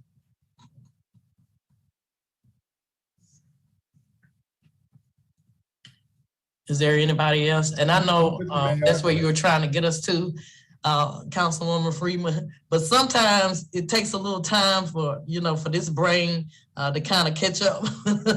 So it may have been something that you all can kind of get through quicker, but slow and steady right now, less than 30 days on the job, that kind of works for me. That kind of works for me. This is all new, and I in this last hour, where I may have seemed like going round and round for some of you all, for me it's very new, and I've been very attentive, and I plan to stay that way. It's been very helpful to hear you all express those sentiments. So that's where I am. I can learn a little bit more. Okay. I'm with you, Mayor. Okay. If Charlie will buy me coffee, I'm with you. All right. Well, I'll buy you lunch. Let's do it. Yeah. I'm ready. Well, There's a good restaurant in town. I don't know. Councilman Reese, he's passionate now. You got to give him that. So, and so is our Mayor Pro Tem. So that's what democracy looks like. It's when we can all kind of put it out there and then just say, okay, well, now we've gotten it out and we'll move on. So the public hearing is still open. And Mayor Pro Tem, if you were if I see your hand raised, so if you— Yes, Madam Mayor. Go ahead. Thank you, Madam Mayor, and I'm in full agreement with your directive and your leading on this. Just a question: if we do this in those 2 cycles, could we just get an understanding from the staff and the developer? What exactly are they going to be doing?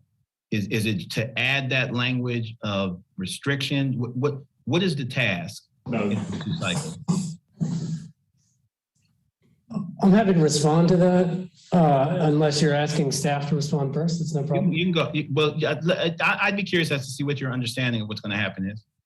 Yeah, so what we anticipate doing here is submitting paperwork for a text-only development plan. The only commitment that we are making in this regard are a list of uses which would be prohibited on the property And if I recall correctly, the uses we're talking about prohibiting are ones which are defined in the UDO specifically. It was on a slide earlier.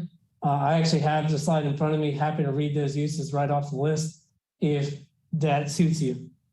So you're essentially going to resubmit that slide, is what you're saying? Yes. Okay. Thank you, Madam Mayor. I'm going to turn to Ms. Young, though, for her edification and clarification. Sure. We will, just to let you all know, we will take that information. We will rewrite the ordinance with that information. We will, although I agree with the applicants that I don't think it will change the traffic numbers, we will rerun those since we need to. But again, I don't think that will generate really anything, and we'll update the staff report. The on-base submittal deadline, just so you all know, for 2 cycles out is actually tomorrow. So even 2 cycles out, we will be jamming and cramming this thing through for you all. So, but we will get it done.